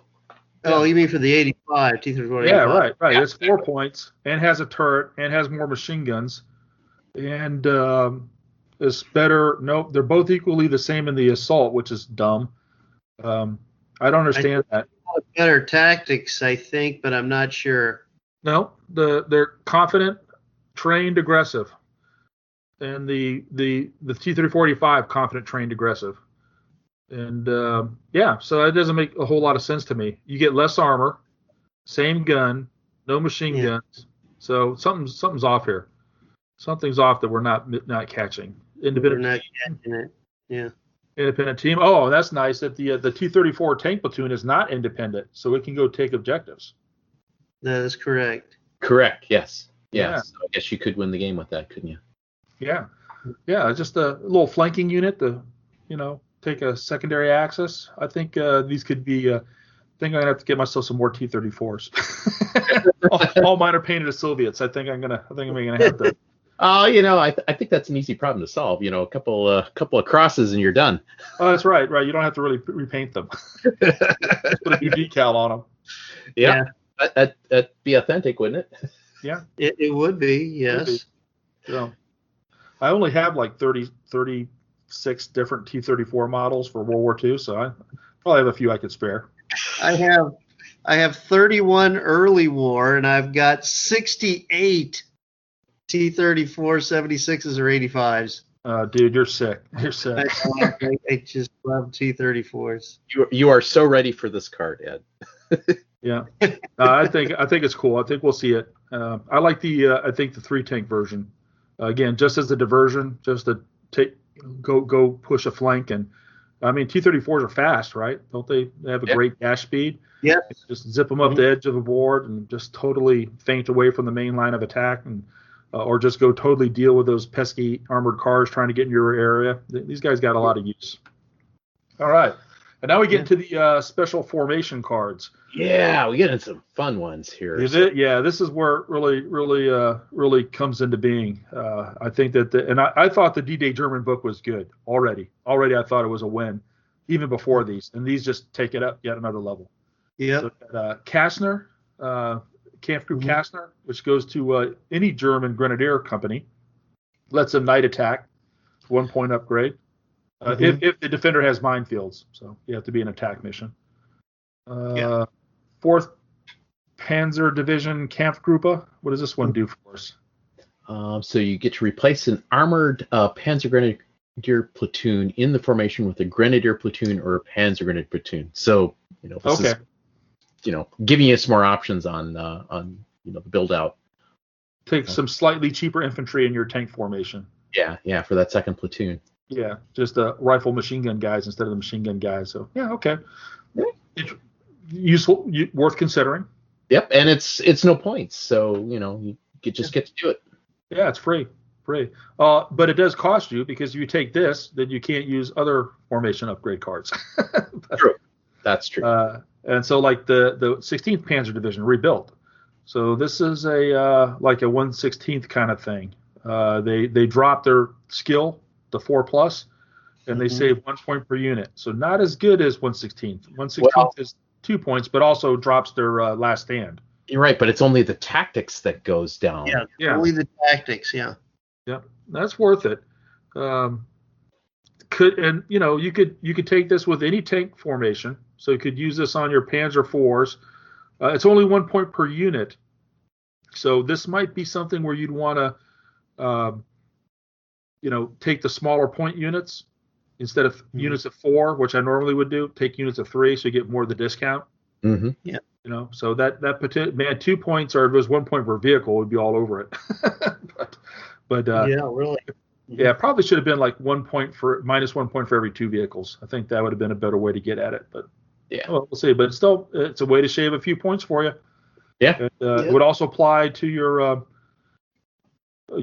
So if you took the Panzer unit, it would apply to the Panzer Grenadiers too, and also apply to the aircraft, anti-aircraft stuff, right? Because that's part of the formation. So great. So you could save 5 or 6 points with this thing. Yeah, and if you're building that entire formation with nothing, again, if you're only building a formation with the stuff that's integrated to that formation. Yeah. What I'm saying? Yeah, that could be quite a discount. And then we have the 19th Panzer Division, no respite. Again, another 1 point per unit for Panthers, Panzer IVs, or Panzer Grenadiers. And this one reduces their last stand. So this is kind of like 1/16th card split in half. Half one. Yeah. The 1/16th got the 1-1, and the 16th Panzer got the 1, and then the 19th Panzer got the other part of it. The reduced last stand. So, I'm not taking this. I don't know I'd ever touch it. Yeah, not for the tanks. I don't mind this for infantry, but if I don't want this on my tanks. Yeah. If I get down to 2 vehicles and one's bailed and one's mounted, I don't want them running. Yeah, that's right. They got another chance to remount and get back in the game. So I'm not digging this. Check out the next card then. Oh yeah, okay. Now this is 2 points per unit, so this is like as much as a discount as the 1/16th. Yeah. 20 Panzer Division NCO shortage. So what's this one do, Ed?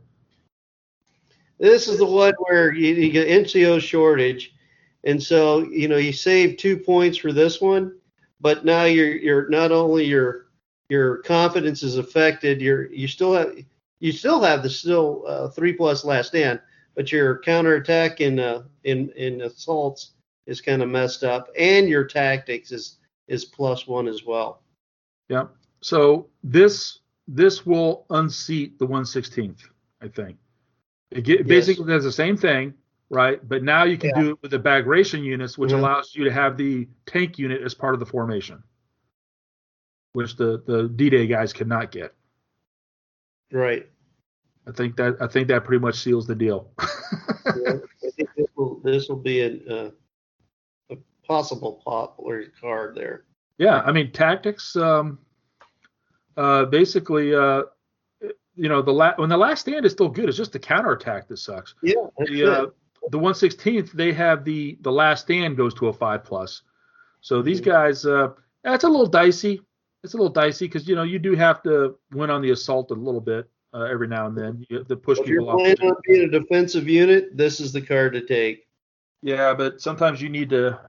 Yeah, this might be a little bit more tricky to actually use in the 1/16th.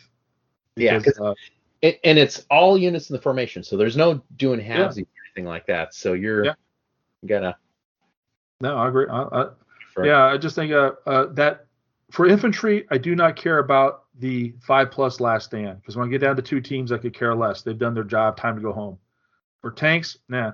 But that's not what these guys have. These have the counterattack of 5+. Right. And, Right. At crunch time, 30 minutes left in the game, it's coming up to those final assaults. This is a potential to bite you in the butt. Mm-hmm. Yeah, but I think it'll be offset because of all the extra things you're being able to bring into the force with that -2 per unit. So just think of the large formations that we now have. Yeah, well, it's like the 1/16th. We've seen this. This will allow you to do a lot of stuff. But we'll have to take a look at it. It's with the new German formations with all the units that you got in there. It's a contender. It's a contender. I do not mind the skill loss, the tactics drop, and but between the motivation, in general, I would prefer that the last stand go down and the counterattack stay the same. But this gets the opposite. Oh yeah. Yeah, I'd rather keep the last stand at 3+. Yeah. Yeah. Well, for tanks, yes. For infantry, I don't care. Yeah. All right. I think this is. We'll see. It's a contender, no doubt. It's a contender. Yeah. All right. Now, this next card brings up the question: will we see a SS East Front book? And I think the answer is no, because of this card. Right. The Estonian? What do you mean? I'm not sure. Yeah, it's an SS unit. First, 20th SS Volunteer Grenadier Division. Okay. With an Estonian card, Mm-hmm. which is one point per unit. And they become fearless across the board. Their tactics go to a 3+, and they go train with the tactics staying at a 3+, and then they're aggressive. Yeah. I don't think I'm taking this. and they lose Stormtrooper. Oh yeah, no. This is not happening. This is not happening, and it's only saves you 1 point per unit, and it only goes for the Grenadier Company. So unless you're just die hard to play Estonians because you're a native or descendant from Estonians. Some people are, just saying. There's some people that really like these specific units. So I don't think in tournament play this would be a great option. All right, then we got the SS Panthers and SS Panzer IVs. We hit these 2 cards together, maybe. Sure. And all they do is they take your standard. Again, a reason why we probably will not see an SS book for the East Front, because this now lets you upgrade your Panthers to a fearless motivation at 1 point per tank, or your Panzer IVs to fearless at 1 point per tank. They're actually 2 separate cards. Right. Right. And the Panzer IVs get protected ammo with it too, which is, I guess they had that already, so they get a 2+ from now. I might consider it for the Panzer IVs. I don't think for the Panthers I'm going to be going for that. But anyway, so now you just convert your tank formations to SS tank formations with these cards. Yeah. So then we get the same thing for the Stugs, +1 point. The infantry +1 point. They become fearless. That's not bad. To upgrade Panzer Grenadiers for 1 point to make them all fearless. That's worth considering. Yeah. On the SS Panzer IVs, look at the wording that they have here. So all units in this formation lose Third Reich. Okay, fine. And have the following ratings of +1 point per 2 part thereof Panzer IV tanks. Oh, so it's even cheaper. Yeah. Yeah. Okay, this is definitely worth considering. That's 2 points to upgrade the platoon. Yeah. Yeah, I think, and that this may help get Panzer IVs on the board. Yeah. It's probably worthwhile. The 2+ remount, I love automatic remounts. Yeah. Yeah, that's just huge, especially when your armor's only 6. You'll get a lot of firepower bales. Yeah. So they'll fire, yeah. Not as much worry about having your formation commander nearby. Right, exactly. So these guys could be pretty awesome. So that's worth considering. So yeah, take this. And what's interesting, if you'd have to take the Panzer IV company, and it would apply to all units, but the cost only applies to the Panzer IV tanks. So you would not be necessarily upgrading your infantry with this, just your Panzer IVs. That's fine. Yeah, that's worth considering. Yeah. Okay, we talked about Stugs. SS Grenadiers. Stugs are 1 point per, not 1 point per 2 though. Right. So that's a shame. They probably should have done that. Yeah. And then the infantry plus 1 point per unit. And this is the 3rd and 5th SS Panzer divisions they're giving it. And then same with the heavy weapons for the gun teams. And then what is the second one there? So this SS. Oh, SP heavy weapons. I see. So So that would be your crazy grills and whatnot. Yep. So stuff. Support, man, a lot of these cards. So they basically, it's weird. You'd have to just take each card, upgrade each part of your formation. You know, for the artillery, for the gun support, the SP, the heavy weapons. Yeah, it's just kind of crazy. Well, it keeps continuing on. SP artillery, SS tank hunters. And notice that this SP support includes observers. Okay, so I guess they'll remount a little better. Yeah. Yeah. Mm-hmm. So then gun support. Tank hunters, they're 2 points each. Self-propelled artillery. Yeah. So this is for your make your martyrs fearless or your Jagdpanzer IVs fearless. I do not think I would be paying 2 points per tank to make my Jagdpanzer IVs fearless. Yep. Kind of a ripoff too when it's only 1 point for the Stugs and half a point for the Panzer IVs. So yeah. All right. And then we get that was it for the SS. So that's why we don't think there's an SS book coming. You pretty much have a bunch of command cards. But now we get in some really cool. And if you remember back version 3, the whole thing about the rear area actions, the spiver bands, and the encirclements, all that stuff. Some really cool cards coming up. So first one is Kampfgruppe von Sachen, and this is like the 1/16th. It's minus 2 points per unit, but it applies to Grenadier companies. So, and I guess it would be the Bog Grenadiers, not the Storm Grenadiers. Or would the Storm Grenadiers count as this? Would they be able to use this card? It has Grenadier in the title. I don't know. It's just has war lessons from the front apparently coming up. Yeah. But this reduces them to aggressive, hit on a 3+, makes them green, except for they have a tactics of 4, and then but they have a counterattack of 3+ because they're a blocking force. Again, these are the guys that kind of left to hold the main part of the army retreat while these guys kind of hang on. Yeah. Skill of 5. Ouch. Well, it's 4 for tactics, so they just don't dig in. But you'll be dug in already. You'll be defending probably. But as far as ranging in and, your mortars and stuff, yeah. Yeah, I'm thinking late game assaults too. Yeah. Oh, yeah, true. Yeah. You're right. They're not going to be very good in melee. So, no, probably 2 points per unit, tempting. But, boy, there's a lot. There's like 3 major downgrades here. Right? So, probably would pass on this one.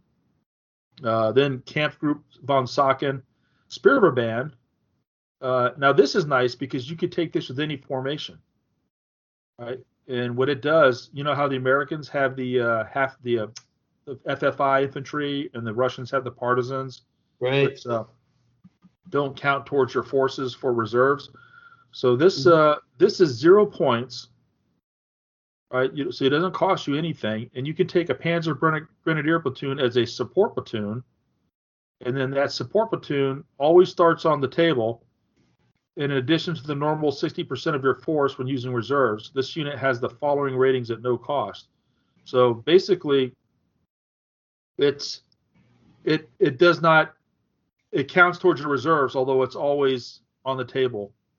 So instead of getting a crappy FFI platoon or a crappy partisan platoon, you actually get a full up Panzer Grenadier platoon with one modification, right? It's reluctant, so only 5+ morale, but it's a 3+ on the counterattack. I could live with this for an infantry unit. Yeah, for a free one on the board. Yeah. Yeah. The only bad thing is it has to be a support Panzer Grenadier platoon, so it can't be that one that's already part of your formation. Yeah, it's gonna be right. Yeah. Mm-hmm. Yeah. But still, that's going to help out tremendously with the reserves. Yeah. And again, with reluctant 5+, when they get down to 2 infantry teams, I don't care anymore already. Yeah, they're already done. Time there. Yeah. That being said, I probably lost more than a few games because of that. Shh, we don't have to know. But at least in theory, that's my theory. So yeah, I think I would be really wanted to take these, and I guess I would take them as the unarmored Panzer Grenadiers to kind of keep their cost down low, because it's just going to have to be a support unit off to the side. So you have to squeeze in 9 or 10 points, and I think having half tracks for them would make them a little bit too expensive. Right. So, but I dig them, and it's great for flavor. It's great. It goes back to the version 3 Sperber band. So with those little mini camp groups staying in the rear trying to hold things off while the main force withdraws. So I dig those guys. Jaeger companies, great, 1 point. They get a longer dash, awesome. So kind of like the 2nd Infantry Division. Gerber's Jaegers, people got to have their special units. So there it is. Yeah, 0 points, and they get so it's free. Congratulations, Gerber's Jaegers. And you can go up cliffs and do skill tests to climb those things, and you may train dash across terrain. So interesting. So so you can do those. Yeah, and then you get 2 cards worth of mountain artillery too. Yep. So if you have those special mountain guns, now you have cards for them. Now you got them. Yeah. Basically 7.5 and 10.5. They reduce 1 point each. Slightly different stats, but won't go too much detail on those. And Tiger Aces, we're all good about that. You already know what that does. And then the heroes down at the end of the command cards. Excuse me. So Franz Bake, he's in here. Dr. Bake, right? Wasn't he? Yep, that's correct. Yeah. Mm-hmm. Was he a dentist?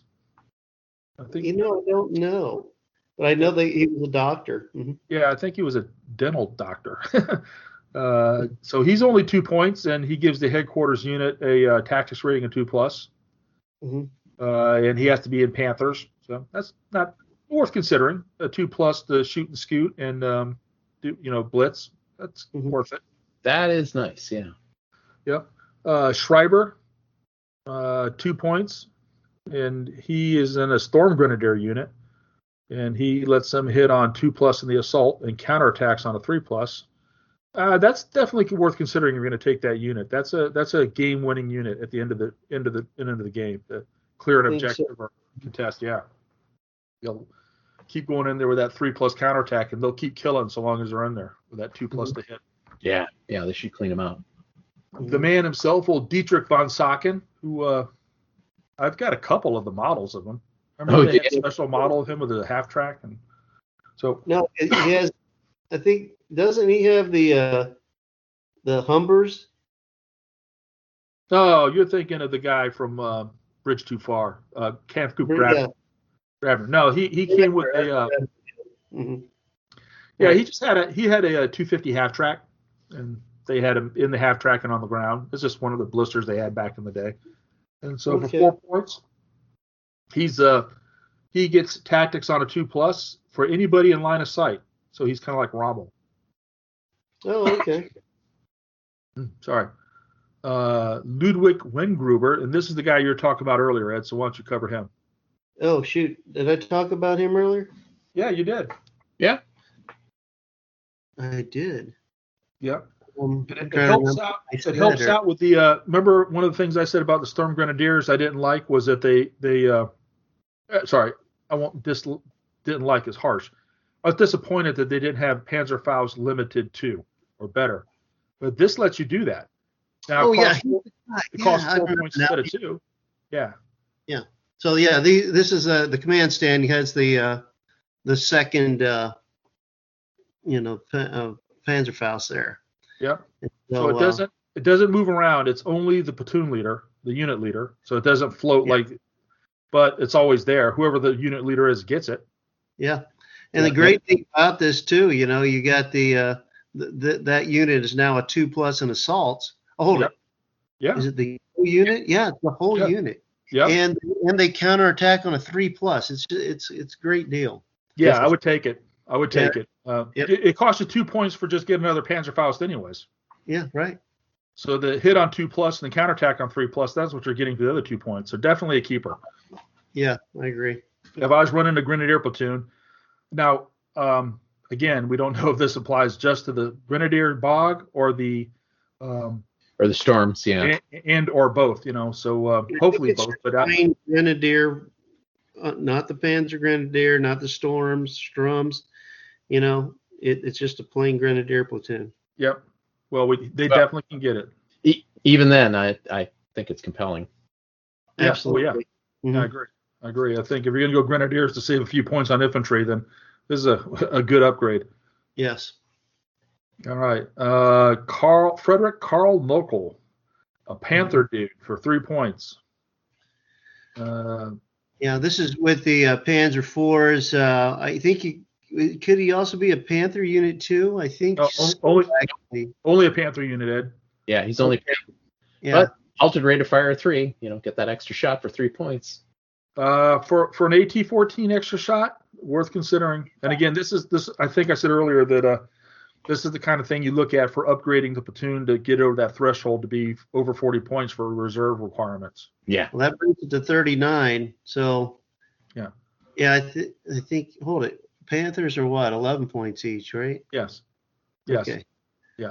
All right. So you might have points. So. Mm-hmm. Yeah. Well, you may have to throw another unit in there too. Again, but this will help you get there. Yes. Yeah, I like this. An extra shot. Heck yeah. Yep. 3 points. Definitely worth it.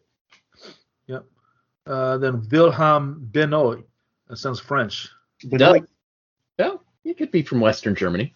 Yeah. Yes. 5th Panzer Division guy. He's 2 points, and he gets to re-roll 1 failed die for each for reserves. So he's he's a warrior for your formation. And he is he on a tank? I don't know. It says German Formation Warrior Panzer IV or Panther Tank Company. Yeah. Okay. So now, obviously, it wouldn't be a tank, but I'm just thinking this is not a model of a team running around the battlefield. It's not an independent team, so I guess it just affects your headquarters. Yeah, it must. Yeah. Okay. Yeah. Right. Looking at that, Otto Carius, we know this guy. Yeah. Yeah. We've seen him in the past. He's 8 points, so he's the same cost as. What's his name? Wittmann was 12 points, was he not? Yes. Yeah, and he lets you get he has the same thing as far as rerolls all misses, counterattacks on a 2+, leaders with it, a leader unit within 6, they get the reroll. So he basically counts as a formation commander. Right. He lets rerolls of last stands, not rerolls of remounts or unpinning. But still, just last stands. A little bit more limited there. Something. But for 8 points to reroll every miss, if you can keep him in the game, you'll make up those points. Yeah, I think so. Keep him getting killed, right? Same thing with Wittmann, as long as you can keep him alive. And then keep him back. Don't put him up front. Yeah, he only goes on Tigers, and he's a little cheaper than Wittmann. And then you can also then take his buddy Albert Kirchner. Yeah. And yeah, it's nice how they worded this such that they stack. I mean, makes sense since they were side by side anyway. Right. That's right. So you end up with two tanks that reroll all their missiles. Yeah. For a total of 13 points. 13 points. So yeah, that's essentially the price of another tank plus the extra stuff that you get. Yeah, but at veterans, you miss in half your shots, at normal range. So this really helps them make up. I mean, again, coming out of ambush, this is awesome. If you could have this unit, and again, it adds 13 points to the unit. So if you take a unit of 2 Tigers, 24 points, make them these 2 guys. Now they're 37 points. You throw some armored cars in reserve, you're done for reserves. Mm-hmm. And this. So I don't know. It's a pricey upgrade, but I think sometimes these things are worth it. But it's a gamble because if somebody scores on them early and knocks them out early in the game, then it's a loss. I mean, but if they stay alive for the whole game, then they'll make their money back if they stay alive. Yeah, and what I like about these two cards, it makes it real. You know, these guys are really out there. They really were a threat, and they made it through the war as well. And so I like the historical part they bring into this, and would be very interesting to play. Yeah. Yeah, I dig them. Do you have to take Carius to get Kirshner? No. So this card may be taken in addition. Yeah. Oh, if No, I taken thought you with have, you have to take Carius to get Kirshner, I think. No, I don't. I think the word, it says this card may be taken in addition if taken with Carius. Maybe this is another. It could have made it a little more clear here for us, couldn't they? Like you must take the Carius card in order to get this card. Well, I don't know. The way I'm reading it, I don't think you do. I mean, but it's one of those. I think the way that the reason why they put that in there is if you do, then it makes it very clear who gets rerolls. Yeah, that's my gut feel too, Tom. But I could see people arguing the other way, so I'd like to see it be clarified. So, cool beans. Well, that covers it for the cards. So I'm excited. I think there's a lot of new tricks in the bag here. I kind of want to get the Stukas of Fuss out there. I love the new ideas of camp groups and being able to put tanks into the formation with the Panzer Grenadiers. I think that's awesome. Some pretty good formation cards. I think a contender for the 1/16th to possibly replace them as the German meta. So what are your guys' thoughts? I'm thinking it could be anything now. It could be more than just that one replacement. There's so many new options now. It's not the generic that we saw initially. The generic forces. We got so many options. It could. I had to play it to make the decision on this. There's just too many things out there that can change the whole. Oh yeah, I agree. There are a lot of things on here that I'm still up in the air about, but I'm encouraged on a lot of them. Yeah, I'm very happy with this. How about you, Tom? Well, I think we're going to see Panzerwerfers. Yeah. It just seems like that's going to be something that I think people are going to turn to now as their default. And I got a whole box of them. Yeah, you and me both. I must confess, I've got a set that I was meaning to get painting, and I didn't when the version 3 to version 4 changeover happened, and I kind of put them on the back burner. But the Panzer 470s, that's another one which boy, I think I'm going to be playing with those a lot. I've got one box that I put together a while ago, but I've got a second box that I haven't, so time to brush up on my ambush paint schemes. Oh yeah, definitely. And I got the Hetzers. I'm gonna try them out. Yeah. I don't know about you, Tom. Are you thinking you're gonna do like a fully kitted out, do the full 14 models? I think you have to, and I think then you have to pair them up with another formation. Oh yeah. Take advantage of some of these discount cards. Yeah. Right. We'll see. Well, hey, Tom, while we have you here, one thing, another recent development, we were lucky to get your insights and assistance, and we're looking forward to the article that you're going to have posted at No Dice, No Glory. Yours will probably be posted first, and mine probably 2 days later. So now we have some more thoughts to add to those. So those articles will already be published by the time that you're listening to this, so go to No Dice, No Glory and check them out. But another thing that had happened recently was battle rankings. Joe Lewis and the Battle Rankings crew managed to get Pete Simonovich from Battlefront to drop in for an interview. Yeah, he really dropped in to do the prize drawing for the Toys for Tots event. Let's give kudos to him for that. That's the real reason that they were there. But he also then managed to give us a few leaks. So if you got a few more minutes here, Tom, I know we've kind of gone long, but I know the folks would be interested to hear what we got coming up in the future and your thoughts on them too. Is that okay? Oh yeah, cool. I mean, it was pretty awesome for Pete to drop by and actually drop all this stuff, as part of the battle rankings get together. So it was pretty neat for Pete. He did say he was going to come out. The Battlefront will produce a annual update like they did last year, or I think the year before, a Christmas video about what's new on the horizon, the plans for 2021. So Yes. This is a sneak peek. I'm sure that will have yet more information, but we got a little glimpse of what's coming here. We sure did. So coming up in March is going to be West Germans for Team Yankee. Yay. Update there. Yeah, I don't want to say long overdue, but it's great to see. I think that's because it was Leopard, the original book, wasn't it? Yeah, it's been a while. Yeah. Yes. It's been a while. I mean, that was almost like one of the original one. No, I think that was the very first expansion that they did, wasn't it? Yes. That's when I jumped the game.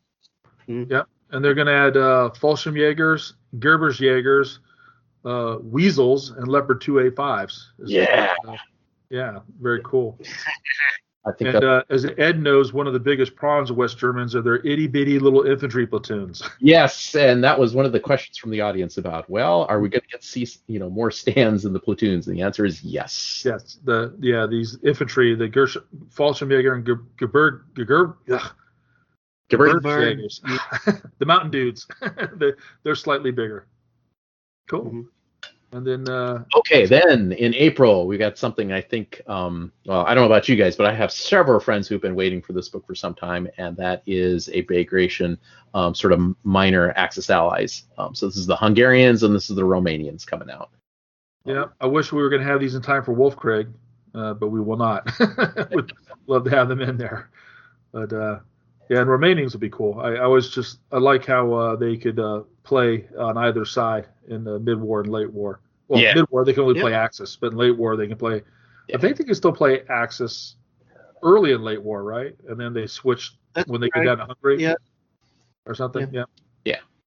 Cool. Yeah. Then in June we've got another edition for Team Yankee. So we got more War Pack coming with East Germans, Poles, and Czechs. Yeah. Yes. With plastic Su-22s coming, which will be cool because I think should be a lower cost ground support option for the Warsaw Pact folks. I wish the Soviets had these, like big 23s or something along those lines. But Su-22 fitters will be kind of interesting to see how they play into the game. They obviously won't have the frog foot, not the missile, the Ka-25, that super missile. So they may be a much cheaper air option, and hopefully they have some pretty decent bombs or rockets or something. I mean, if they could do something with salvos or something along those lines, that could be really, really cool. Right. They should be those cheap. Things down with anti-personnel rockets. I mean, the Egyptians even used them as well. Yeah, that's a good point, Ed. They should be showing up in some of the oil wars units, which they're not currently in. Cool. And then starting in the summer, so approximately kind of the July timeframe, Battle of the Bulge starts for late war. So we'll kick it off with the Battle of the Bulge US. Yeah, and they'll have all the new, not new. I mean, they'll reintroduce the up gun Shermans, Easy 8s, Jumbos, and whatnot, and M18s for sure. And I think he said Pershings, but I don't think they had Pershings during the Battle of the Bulge. No, that was later. That was at the A month later, January, they were now. It was January. They appeared in theater, but definitely by February and March of 45. Well, we know they already have the plastic kit for the Persians, and so what I'm thinking is this may be the last late war book we see for the U.S. That makes sense. Yeah, there's really not much beyond the Persians. The M36 Jacksons will be in there. I know that. I said the M18s will be in there already. So I don't, maybe they'll come out with command card packs. I mean, they haven't done Italy properly. Maybe they'll do a command card pack for Italy or something, or a little booklet or something. But yeah, it seems like that would be pretty much cover 98% of what you need for U.S. after that book is out for the rest of the war. Right. And then after that, approximately again, don't take too much into the date, as these things can move around yet. November, Battle of the Bulge Brits. Yeah. Comets and Challengers. Yeah. Both in plastic, I believe. Yes. That makes a lot of folks happy. Yeah. I think I'm done with my Brits. Yeah. So I bought my obligatory second set of M10 Achilles. So I think I'm pretty much set for those guys. after the Masters tournament and everybody was bringing them, I think if they pretty much, proved their worth. Yeah, indeed. Yeah, and then at some point, of course, we're going to get BattleVault Germans, which will include the King Tigers. So, patience there. And of course, the Jagd Panther, the Jagd Tiger, and some of those things will certainly appear on the scene. Yeah. Yeah. They'll be in there. And I thought the thing that was most interesting to me, besides that, I mean, the timeline, I think we knew most of that. And basically, he said everything slipped to the right. So these were all later than earlier up than what we've heard earlier. So those timelines were accurate as of Wednesday last week. But the thing that really jumped out at me when he started talking about the Red Dawn, and I wish he gave a little more details. Yeah, that was interesting. Well, he did talk about it, that it's going to be, Team Yankee set in the 1970s, which is great. Right. I mean, it sort of, connects the Nam era to, the early, the 80s era when, of course, Team Yankee originally was set. So, are you talking about the Checkpoint Charlie? Oh, Checkpoint Charlie. Yes, sorry. Checkpoint Charlie. He talked about that a bit too. You're right. He did cover that, but Red Dawn was something that we hadn't heard before. Yes, you're right. I think Red Dawn, the movie, came out. God, I want to say it was in the late 70s, early 80s. I think it came out when I was in high school. You're talking about the movie? Yeah, the movie Red Dawn. It came out in the 80s. It was sometime after 83. I think it was 85. Actually. 84. No, yeah. Maybe even 84. Yeah. Yeah. Well, what Pete did share with us was that it would include Soviet paratroopers. So you'll have a new Soviet infantry sculpt, Cuban paratroopers, BMDs, and quote Wolverines. So I know partisans, American partisan high school kids. But he didn't go into a lot of detail with this. But I'm wondering if instead of this being like a Team Yankee expansion or booklet or, like a tournament type force, you remember back in version 3, we had the Partisan and Polizei set, which was kind of like an East Front kind of little mini game where figures were individually based. And it was basically a little, it was about $20 or $30, and it came with about 30 some odd miniatures and some special rules. And I think it had a truck with an anti-aircraft gun and a motorcycle. So I'm wondering if this might be something like that, a little mini scale micro game, or if it's just going to be part of Team 3 World War 3 as we know it. That's or maybe just scenarios. Yeah, we'll see. Maybe this will be something that he'll cover in the end of the year update. Maybe we'll get some more information, but at least we have something totally new we haven't heard at all about before. And I'm just happy to have Soviet paratrooper figures. Use those for Afghanistan. I'll just buy these to fill out. Even if this is just a mini game, I'll buy these models just to flush out my other units. I would too. Yeah, I love playing my Afnasty, and just being able to have that type of trooper would be awesome. Yeah, but it'd be kind of cool, especially if you get a command card for Wolverines with your NATO groups. They're partisans, and it counts on the board, and they do some of those, just like FFI Force, but they're a bunch of high school kids. Yeah. Run around with RPGs and Dishkas and whatnot. So it'd be pretty cool. Well, awesome, man. Well, I think, we've gone a long time. I appreciate you hanging with us, Tom. Oh, but you know what? We got to close with one thing that Pete did mention too, and that's early war for Flames of War is going to happen. Yeah, he did say. Yeah, I just like I'd like to see a date on that. Yeah. But I mean, I think it's pretty safe. Later for COVID. So, but on the other hand, I'm not too anxious to see version 4 move on. I'm not looking forward to. I'm not ready to transition to version 5. So if there's not a date on here, and we know it's not 2021 and probably not 2022, I'm just thinking that this might be an indicator, because they're getting to be about done with late war. They're going to do some bulge books, right? Right. And there's a few more gaps to fill in mid-war. We still don't have Japanese.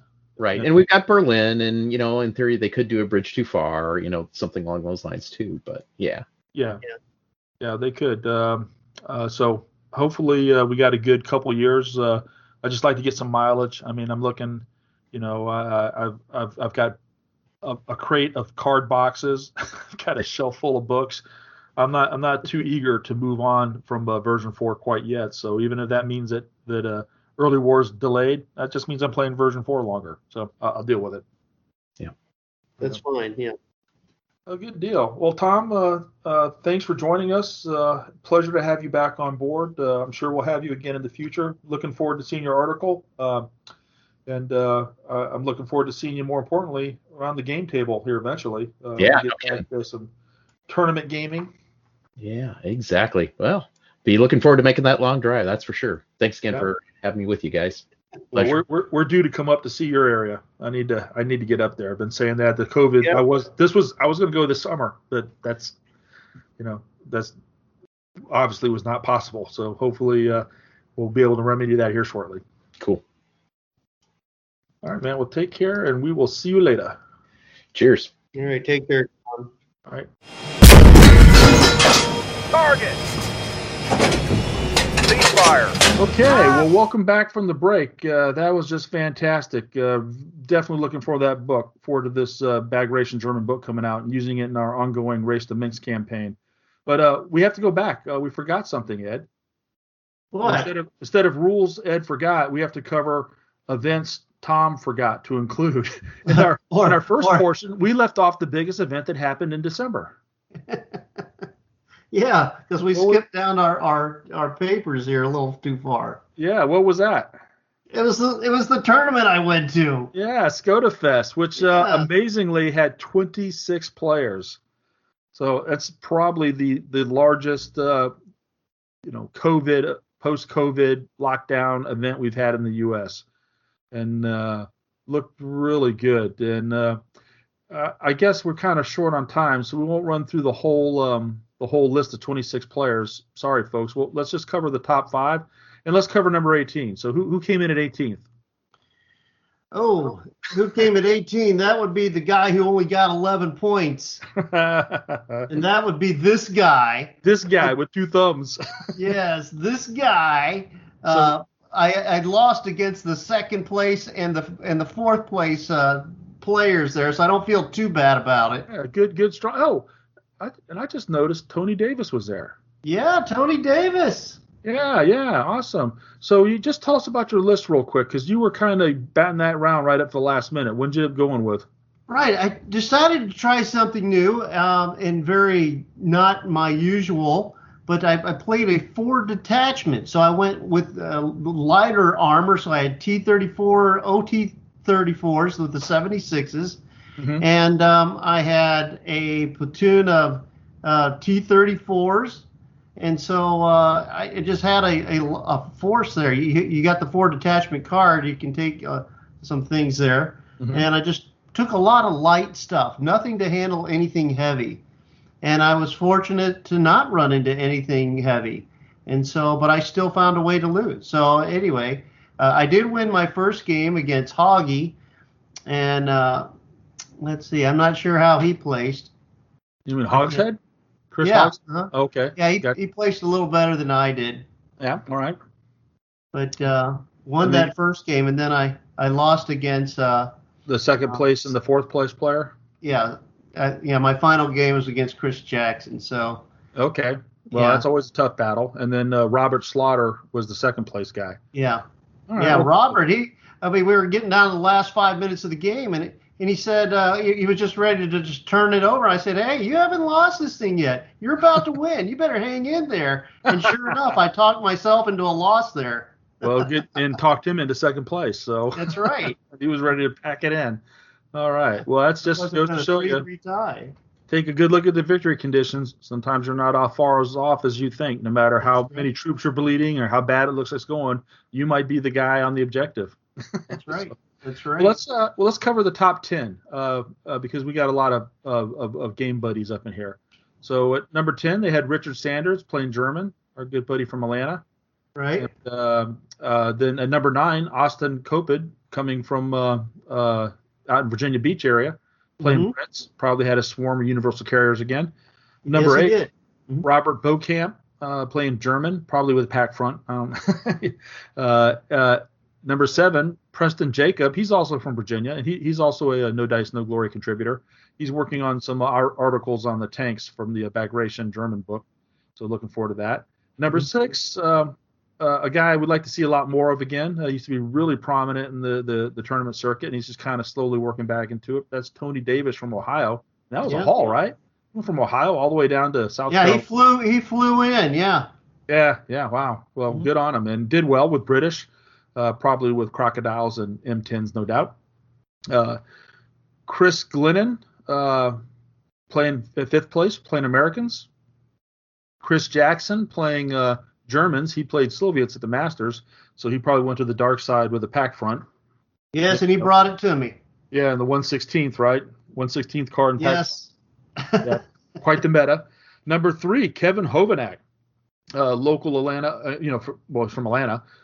Kevin, we haven't seen play. He used to be really huge into earlier, like late version 2, early version 3.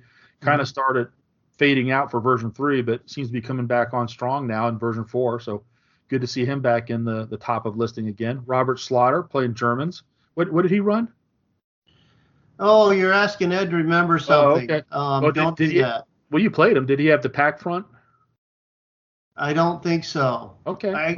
I can't remember, honestly, Tom. Okay, well, no problem. But we do have the list for the number 1 winner, who we've had join us here on No Dice, No Glory's BattleVault podcast for an interview, and that's Aaron Macheski Preston.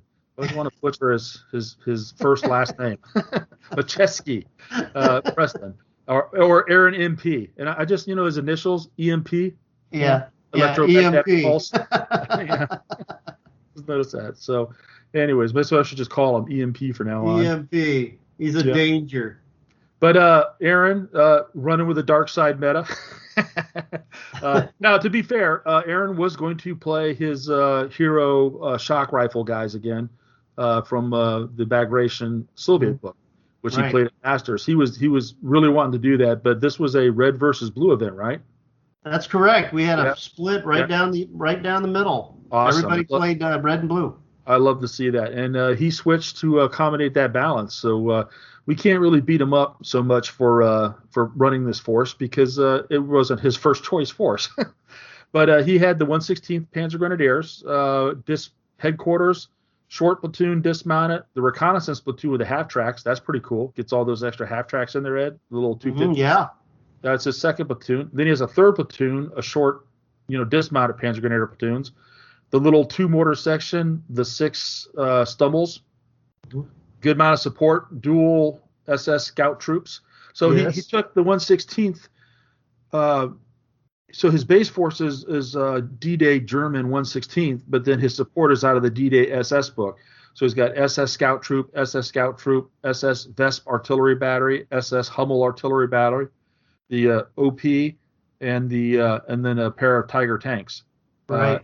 And he also has the pack front, the assault 88s, the lesser, cheaper ones, but still in the pack front. So well done to him. Glad to see Aaron win that one out of a big, good field with a great amount of players. Yeah. So that's fantastic. Well, let's quickly transition into what's coming up next. Well, we know what's not coming up next. Las Vegas Open, right? Yeah, Vegas Open is canceled, and so is Adepticon. Yeah, so those are not in our future. Well, January and March with the current environment, just it's not hard to understand why they had to make those decisions. But regionally, we have 3 events that we know of over the next 3 months. On January 2nd, up at Game Tables Adventures in Newark, Ohio, they are doing a 105-point Team Yankee event. And you and I are slated to go there. Yeah, we're going to go. West Germans for you and some sort of Red Horde stuff for me. Yeah. And the 9th, we have a rinse and repeat. So we have our Red New Year here at Hard Knocks Games in Elizabethtown, Kentucky. Yep. Also a 105-point Team Yankee event. Yeah, I'm gonna run that one so you can play in it. Yep, you're the TO. I TO'd the one the Flames of War event we did in our Toys for Tots event. Yeah. So Ed and I are going to rotate back and forth trying to TO different events so that we can get a little bit more local interest going. That's our plan, to help build up our local player base some. Yep. And then Wolf Craig coming up in March. Yeah. Now, for those who come to Wolf Craig, it's obviously in March we're not going to be able to do the full 50-player event. It's just too many people to squeeze into Hard Knocks games. So we're going to probably be limited to 16 players, but then we won't need a 2-day event. So our thought was, instead of doing a 2-day 50-player event, we were going to do 2 16-player events. So we're going to do a Flames of War event, points to be determined, on the Saturday, and I will run that event, and Ed will be a player. And then on the Sunday, we're going to do a Team Yankee event, points to be determined, and Ed will be the tournament organizer for that one.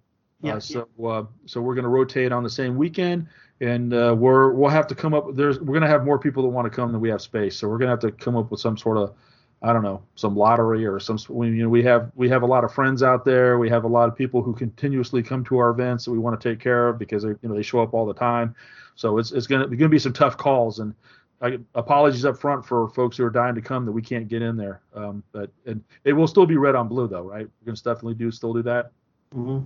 Wouldn't be Wolf Craig if we didn't. So we'll do red on blue for Wolf Craig for Team Yankee on Saturday, and red on blue. So NATO versus PAC, and I guess we'll throw the Syrians and Iranians in the bad guy pile, and the French and the good guy pile, and all that stuff. So we'll come up with some system for that. But so we got at least some small events coming up, and then hopefully with this vaccines taken on, maybe this late summer we might see some Gen Con. Maybe that'll be resurrected. NashCon in August should be a possibility. Mm-hmm. Some other local small events. So hopefully, let's just pray that things continue to improve and this vaccine has a good effect, and we get back into gaming on a greater scale like we need to.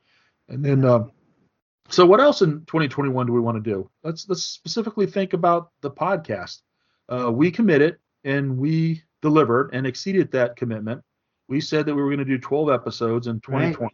We did 13. Got a bonus one in there. Yeah. So what do you think, man? Should we wrap it up? Mission accomplished, or do we have more work to do here yet? I don't know. I kind of enjoy doing it. I kind of like it. And I also kind of like going to these events and people say, hey, you're that guy. And I can't remember anything. Yeah, that's right. We're getting some pretty good feedback from folks we see and emails, and we appreciate all that, and especially when you tell us how to get better. And hopefully we are getting better. So I think we still have room to improve for sure. So we're not at our peak yet. When we start sucking, then maybe it's time to retire. But and I don't, I'm really worried that people will be upset not to hear how our Race to Minsk campaign finishes, right? So we got to finish that. Got to finish that. Well, and we've become more efficient at producing and recording, so they're not as much of a burden to prepare these and get things together and do the after recording editing. So we've become a little more skilled and a little more efficient in getting these out. So I think we can sign up for another year, at least another 12 episodes. That sound reasonable?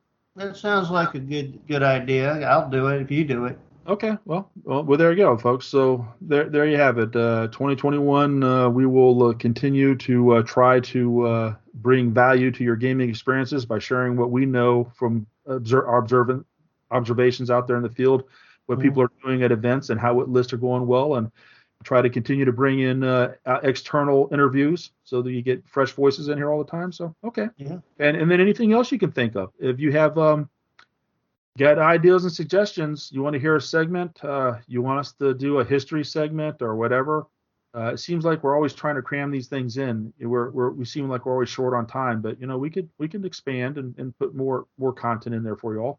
So just let us know. You can email us at podcast@battlavault.com. That's podcast@battlavault.com, or you can go to the No Dice No Glory forums and you can ping away there on the podcast feedback section. And you can certainly come in and hit us up on Facebook or just beat us up when you see us at these events. We like to hear that we're providing something useful. That's great. But more importantly, we want to hear how we can give you a better product, something more meaning for you and your gaming experiences, because that's what we're all about, and how we can help build the community. That's our number one goal. All right, man. Well, that we try to keep everything on a fast timeline here for part 1 and part 2. So apologies for my burst transmit here, But we had to we wanted to get through it and give you a full complete episode, and certainly the quality of what happened in the middle segment with Tom Gall, that's just gold mine. So we didn't want to cut into that at all and remove any of that stuff. So any other last thoughts here for 2021, Ed? Well, I'm thinking after talking with Tom and things that we're getting ready to look at, that Bagration Firestorm campaign. Oh yes. Tell you what, as soon as we finish this Mints thing coming, I'm going to go straight into that if you want to get that going. Yeah, I'll host it, and we'll let you be the Soviet general if you want, and then we'll see if we can set up a German general. Okay. And we can use share screen on Microsoft Teams. We'll be able to do a lot of the simultaneous orders and stuff. Should be pretty cool. Right. Sounds good? Sounds great. All right, brother. Well, thanks for supporting this effort this whole year. I'm glad you have been part of this podcast. You've always been a good friend, a good gaming buddy, and we travel a lot and game together. And I'm glad you got can bear yet more time working with me on this endeavor. It's a good thing I don't have to see you every day at the office anymore. No. Teleworking has its advantages. So, all right. Well, everybody out there, continue to be safe. Keep looking forward to the vaccine taking off and us getting back into large gaming tournaments again. And we'll see you in 2021. All right.